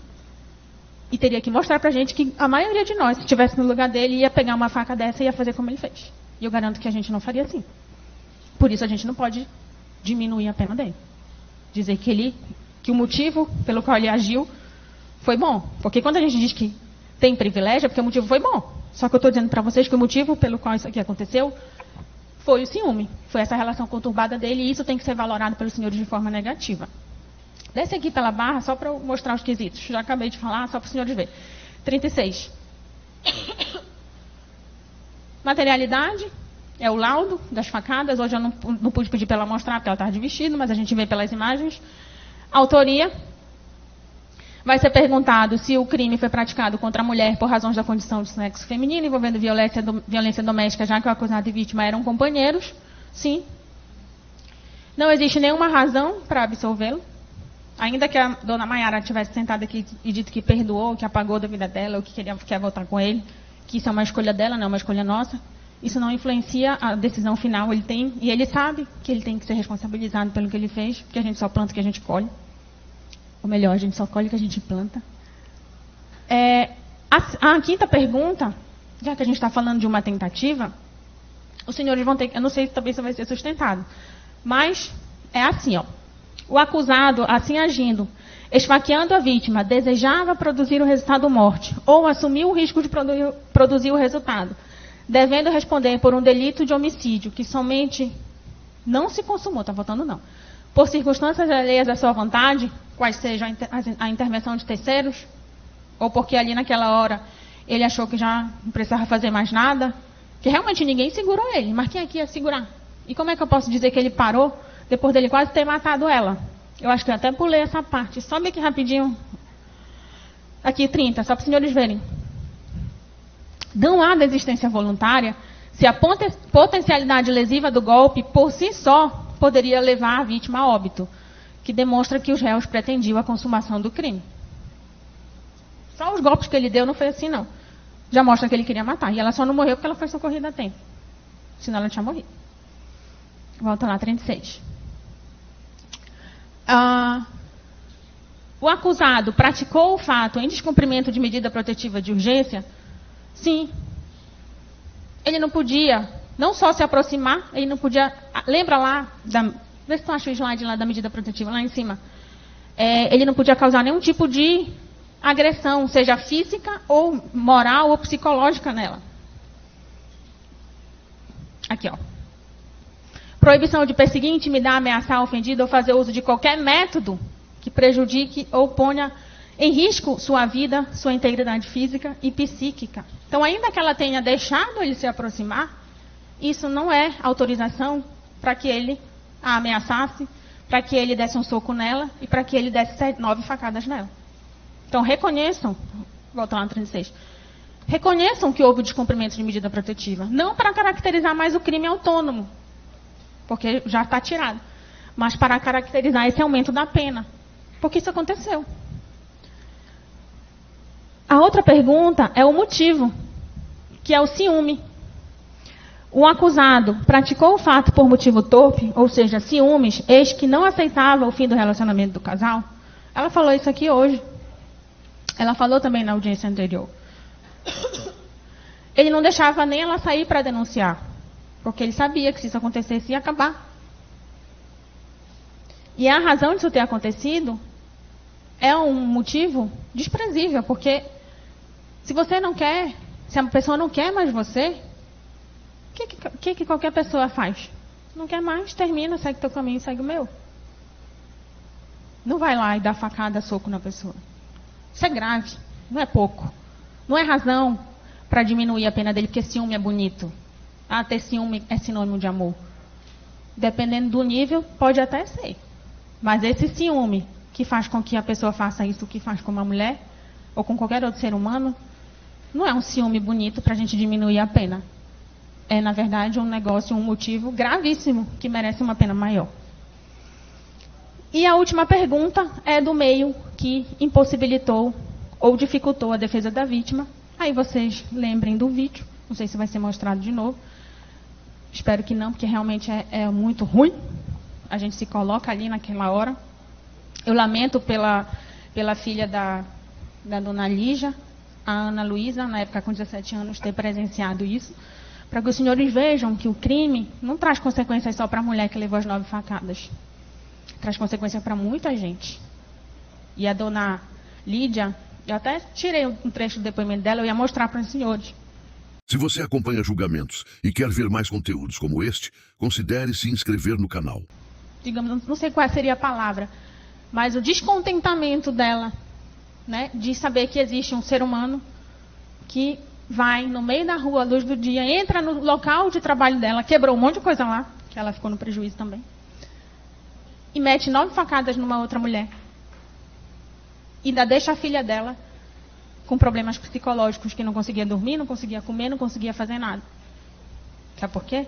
Porque quando a gente vê um negócio desse, imagina ao vivo que é pior. A gente percebe e liga o alerta do quanto é difícil ser mulher.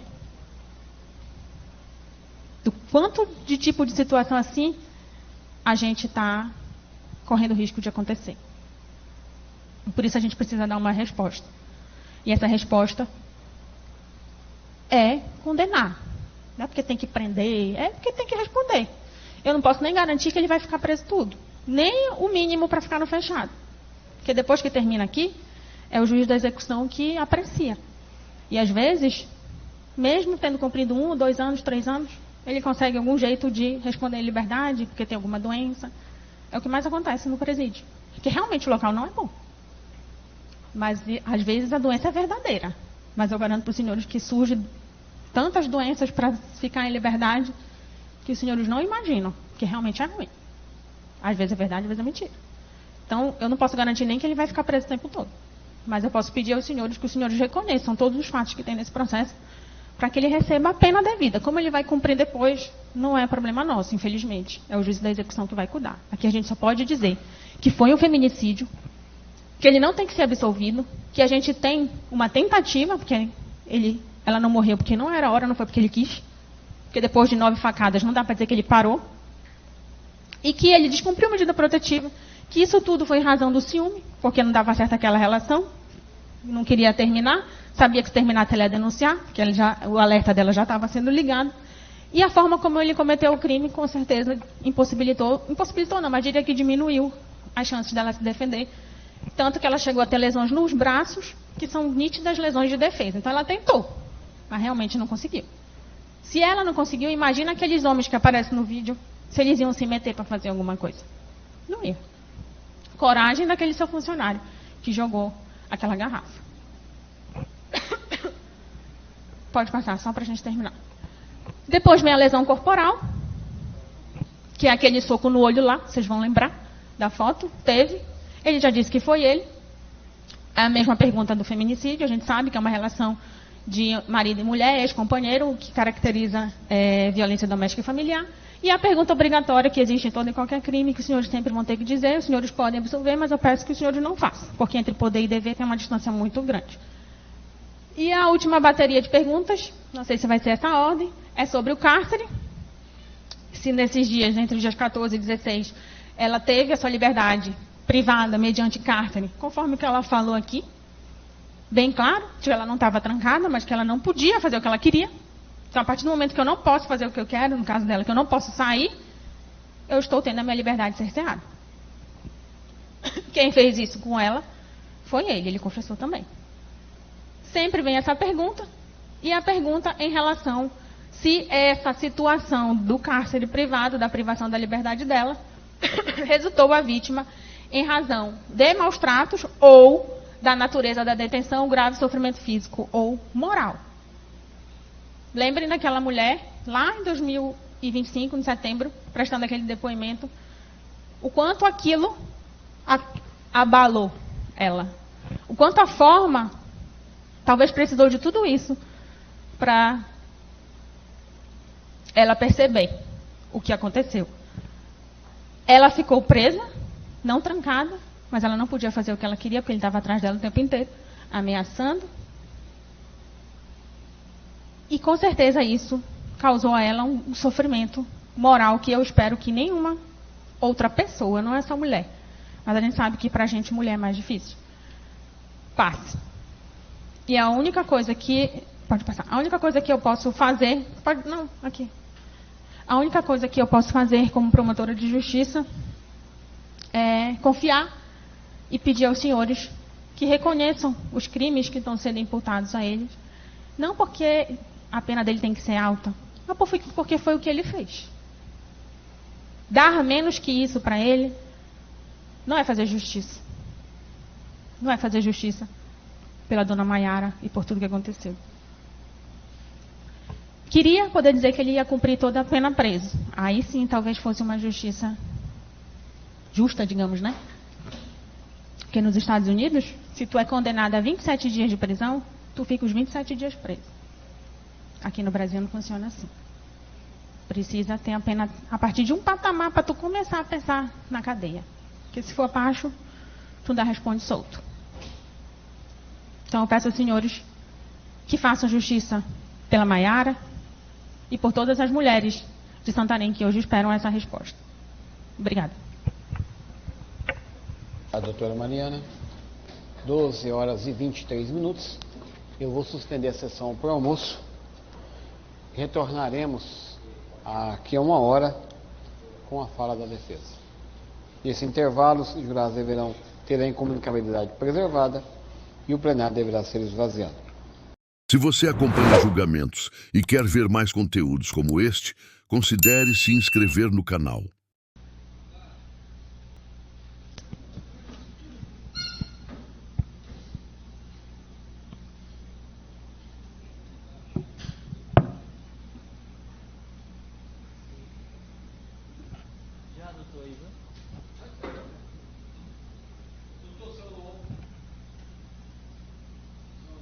E 27, também vou ligar a palavra com a hora e 30, também desejando um bom trabalho.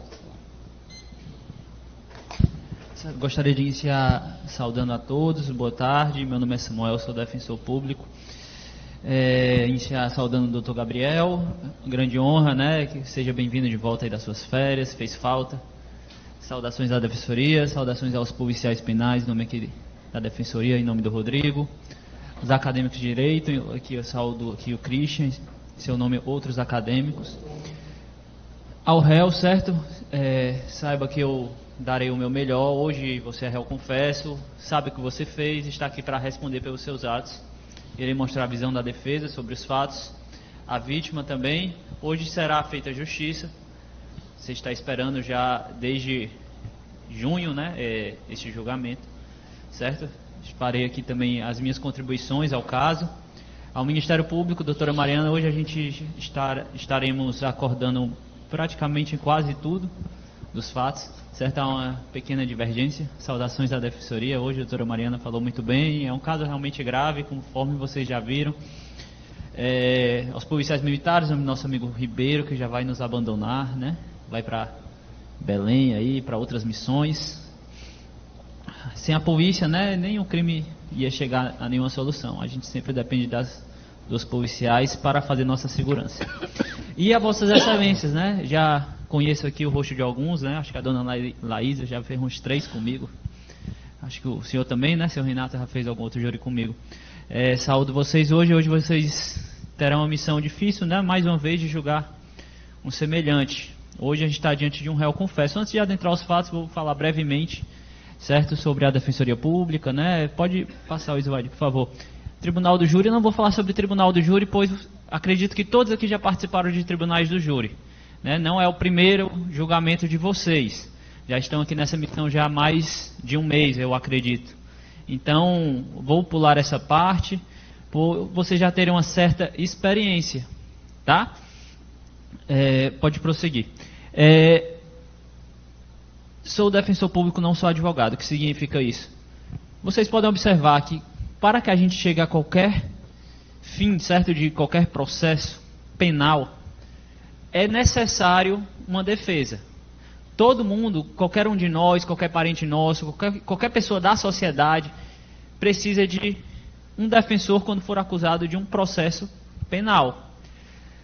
Para que a gente chegue numa sentença, é preciso sempre o contraditório e a ampla defesa. A gente não pode ter apenas a figura do estado de acusação, que é representado pelo Ministério Público, e do juiz. É preciso sempre ter uma defesa para que seja realmente assegurado a regular aplicação da lei, para que não haja nenhum excesso nos casos, tá?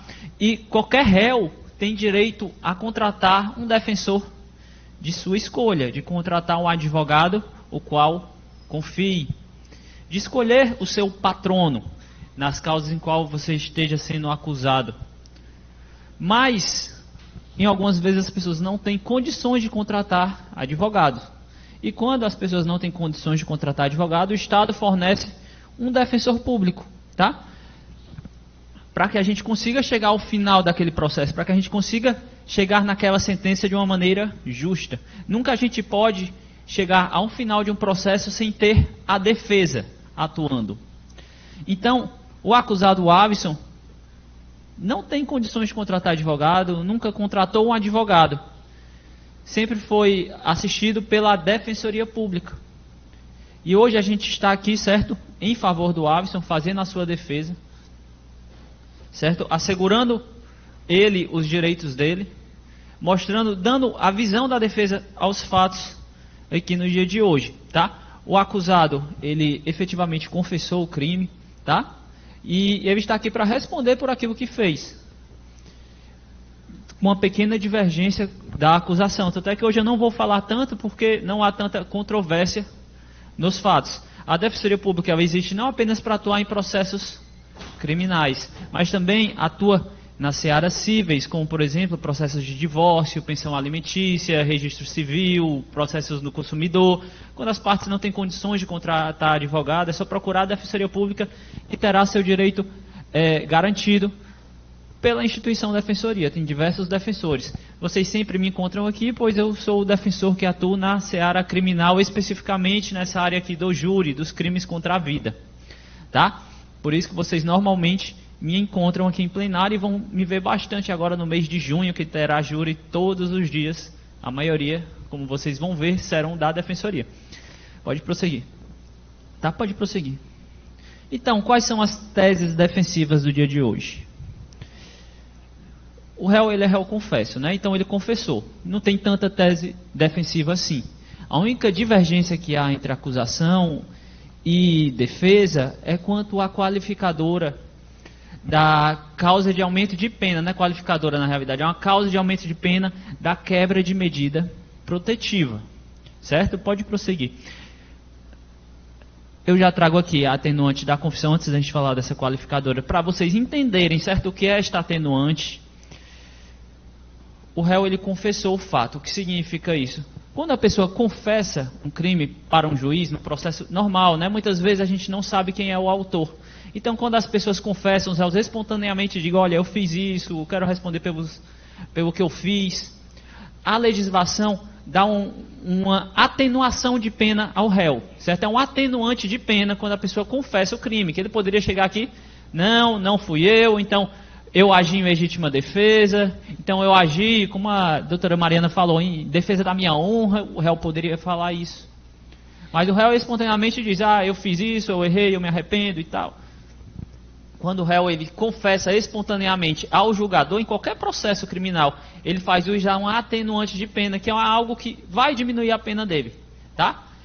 E então o réu hoje ele veio e confessou espontaneamente. São circunstâncias que sempre atenuam a pena, ter o agente confessado espontaneamente perante a autoridade e a autoria do crime, que é o que o réu fez hoje. Isso será observado pelo Dr. Gabriel no momento que ele for proferir a decisão. Ele vai diminuir 1/6 da pena dele, que é o que faz jus no caso em casos de confissão, tá?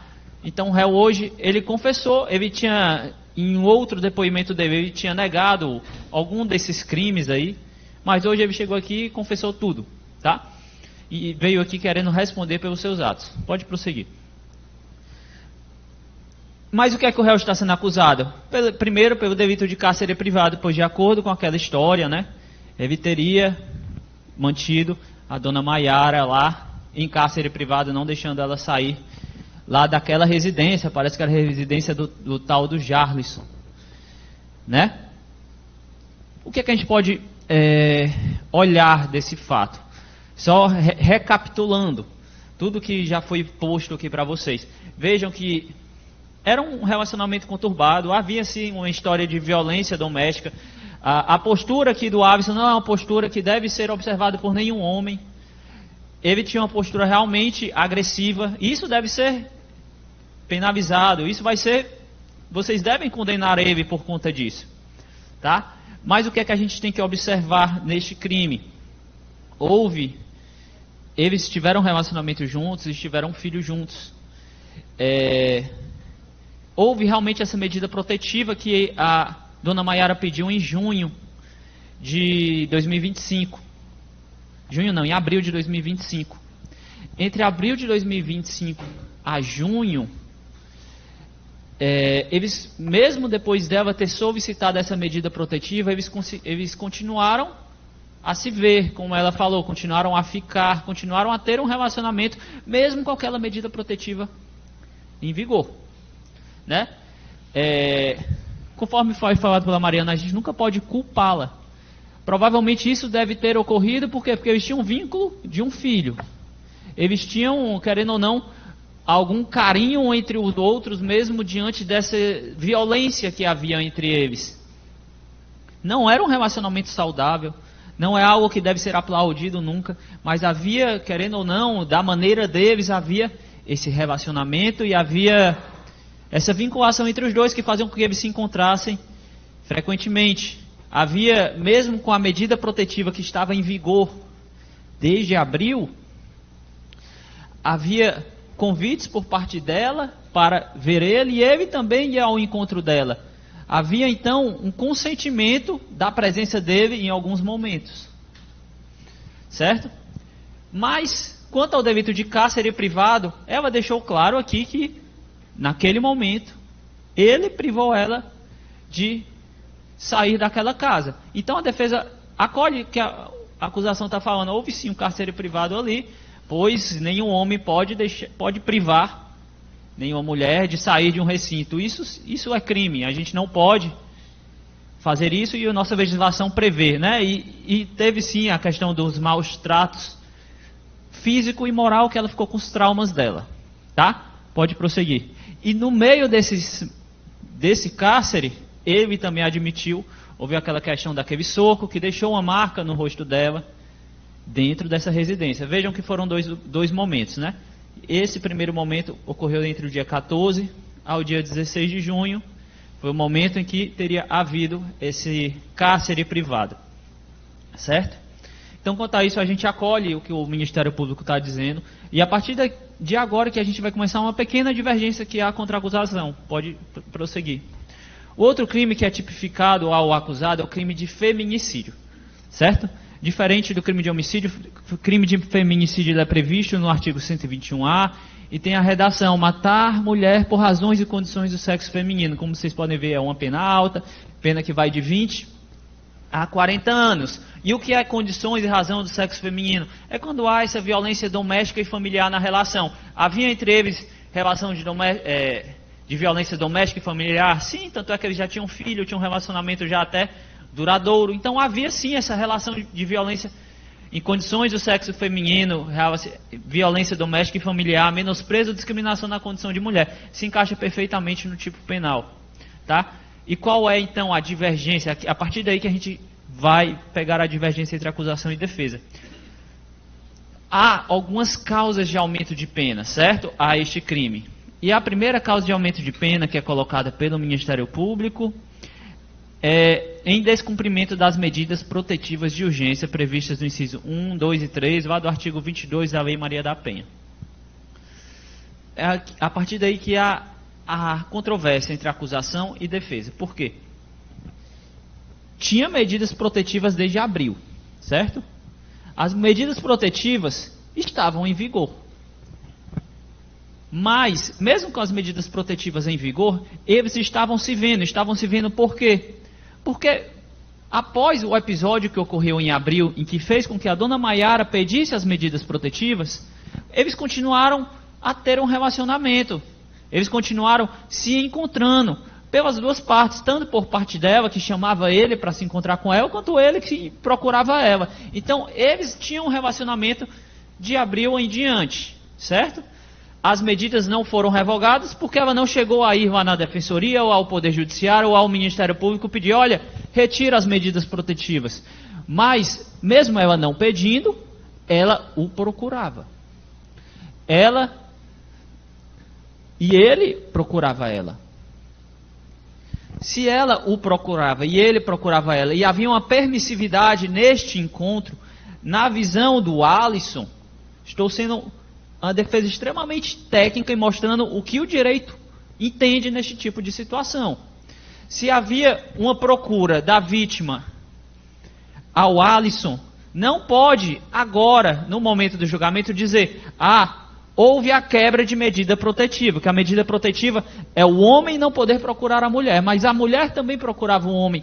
Então, se a mulher também procurava o homem, como pode haver uma quebra de medida protetiva por parte de Alisson? Há uma incongruência, certo? Não há a quebra de medida protetiva. E se vocês retirarem esta causa de aumento de pena, vocês continuarão condenando ele, mas retirarão apenas esta causa de aumento de pena, da quebra da medida protetiva. Porque não podemos falar em quebra de medida protetiva se havia um encontro voluntário das duas partes. Se há a procura da mulher contra o homem, não pode chegar a mulher: não, mas eu tinha medida protetiva. Não pode se fazer isso. Tá? Então, essa é a grande divergência entre acusação e defesa. Não houve a quebra de medida protetiva. Porque houve a procura dela atrás dele. Houve a procura.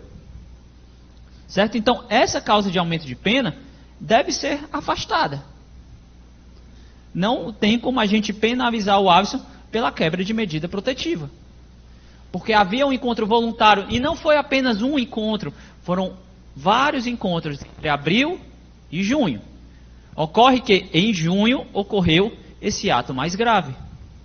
Eu até acredito que de abril já era para cada um ter seguido sua vida, mas não foi o que aconteceu. Continuaram se encontrando e foi de forma voluntária, provavelmente porque tinham filhos. Tinham outras coisas envolvidas.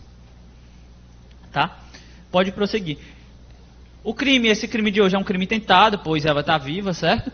É uma outra causa de diminuição de pena. Quando o crime é consumado, a pena é aquela de 20 a 40 anos. Quando é tentado, diminui também a pena de 1/3, de 1 a 2/3, certo? Que vai ser o caso dele, pois não é um crime consumado. Pode prosseguir. Aí aqui é aquela retirada que eu já falei, certo? Eles tinham filhos juntos, ela havia chamado, consentido que os dois se encontrassem por mais de uma vez entre abril e junho. Então naquele dia não pode ter havido uma quebra de medida protetiva. Eu acho que eu me fiz entender. Em abril ela pediu medida protetiva, mas logo em seguida ela voltou a ver ele de forma voluntária, ela mesma procurando. Se ela mesma procura ele, pode-se dizer que a medida protetiva estava em vigor? Na cabeça dele nunca estaria em vigor, pois ela procura ele. Isso não justifica o crime. Ele vai ser condenado pela tentativa de feminicídio, pelo cárcere privado, mas essa causa de aumento de pena deve ser tirada, dona Laís. Por quê? Porque ela o procurou. Então não pode dizer, houve uma quebra de medida protetiva dele. Não. A questão é essa. Certo? Pode prosseguir. Há um outro ponto, que esse ponto eu me direciono mais ao Dr. Gabriel e peço para que o Roosevelt conste em ata, é a quebra do princípio da legalidade ao quesitar o motivo torpe, pois o crime de feminicídio não prevê o motivo torpe. Tirou? Show de bola. Então, prossegue. Tá. Então, o que eu tinha para falar hoje era apenas isso, tá? Eu agradeço a atenção de vocês. Como eu falei, crimes dessa natureza devem ser realmente afastados da sociedade, devem ser sim punidos. Nunca vocês vão ver aqui a defensoria, pelo menos na minha atuação, defender esse tipo de crime. Nosso papel aqui é assegurar, regular a aplicação da lei. E na visão aqui da defesa, certo? O ponto de divergência entre acusação e defesa é quanto a essa quebra de medida protetiva, pois ela efetivamente não estava em vigor a partir do momento em que a vítima procura o agressor, na cabeça do agressor, a medida protetiva não está mais em vigor. Mas o ato dele não é justificado e deve ser punido por vocês, tá? Era isso que eu tinha para falar no dia de hoje. Muito obrigado.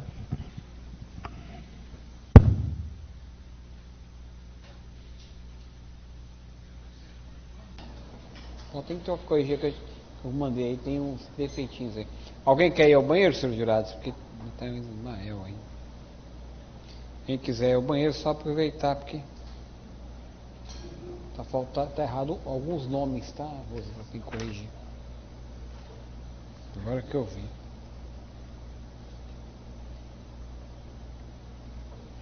Para daí você fornecer para eles.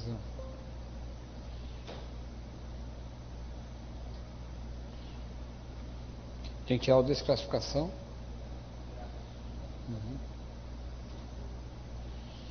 Não foi legado.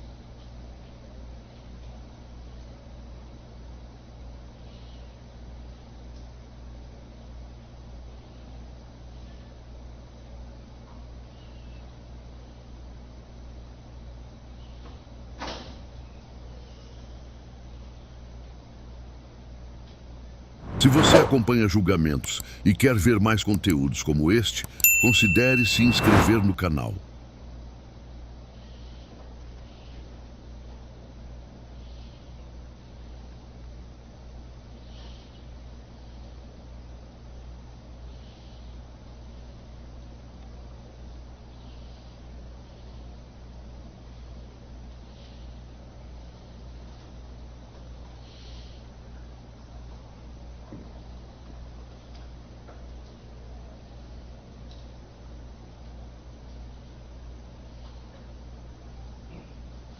Só vai votar, doutor? Agora vamos preparar a votação. Viu?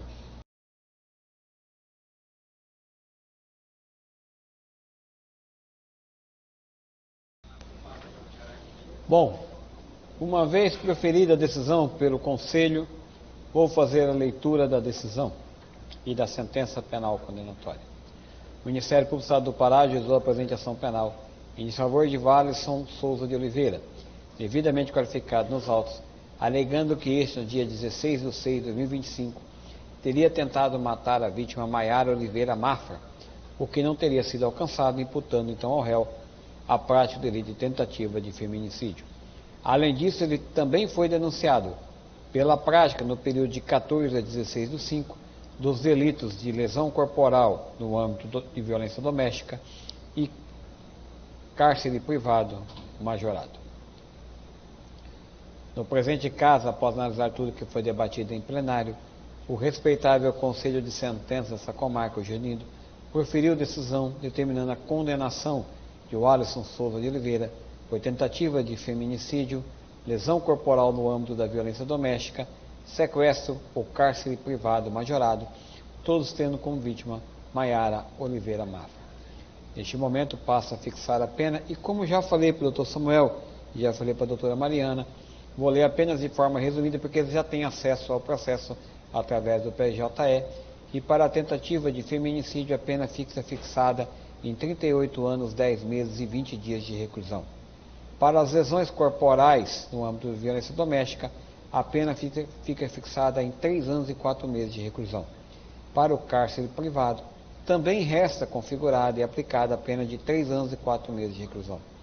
Posto isso, julgo procedente o pedido condenatório do Ministério Público e condeno Alisson de Souza Oliveira ao cumprimento da pena de 45 anos, 6 meses e 20 dias de reclusão pelos delitos pelo qual foi condenado.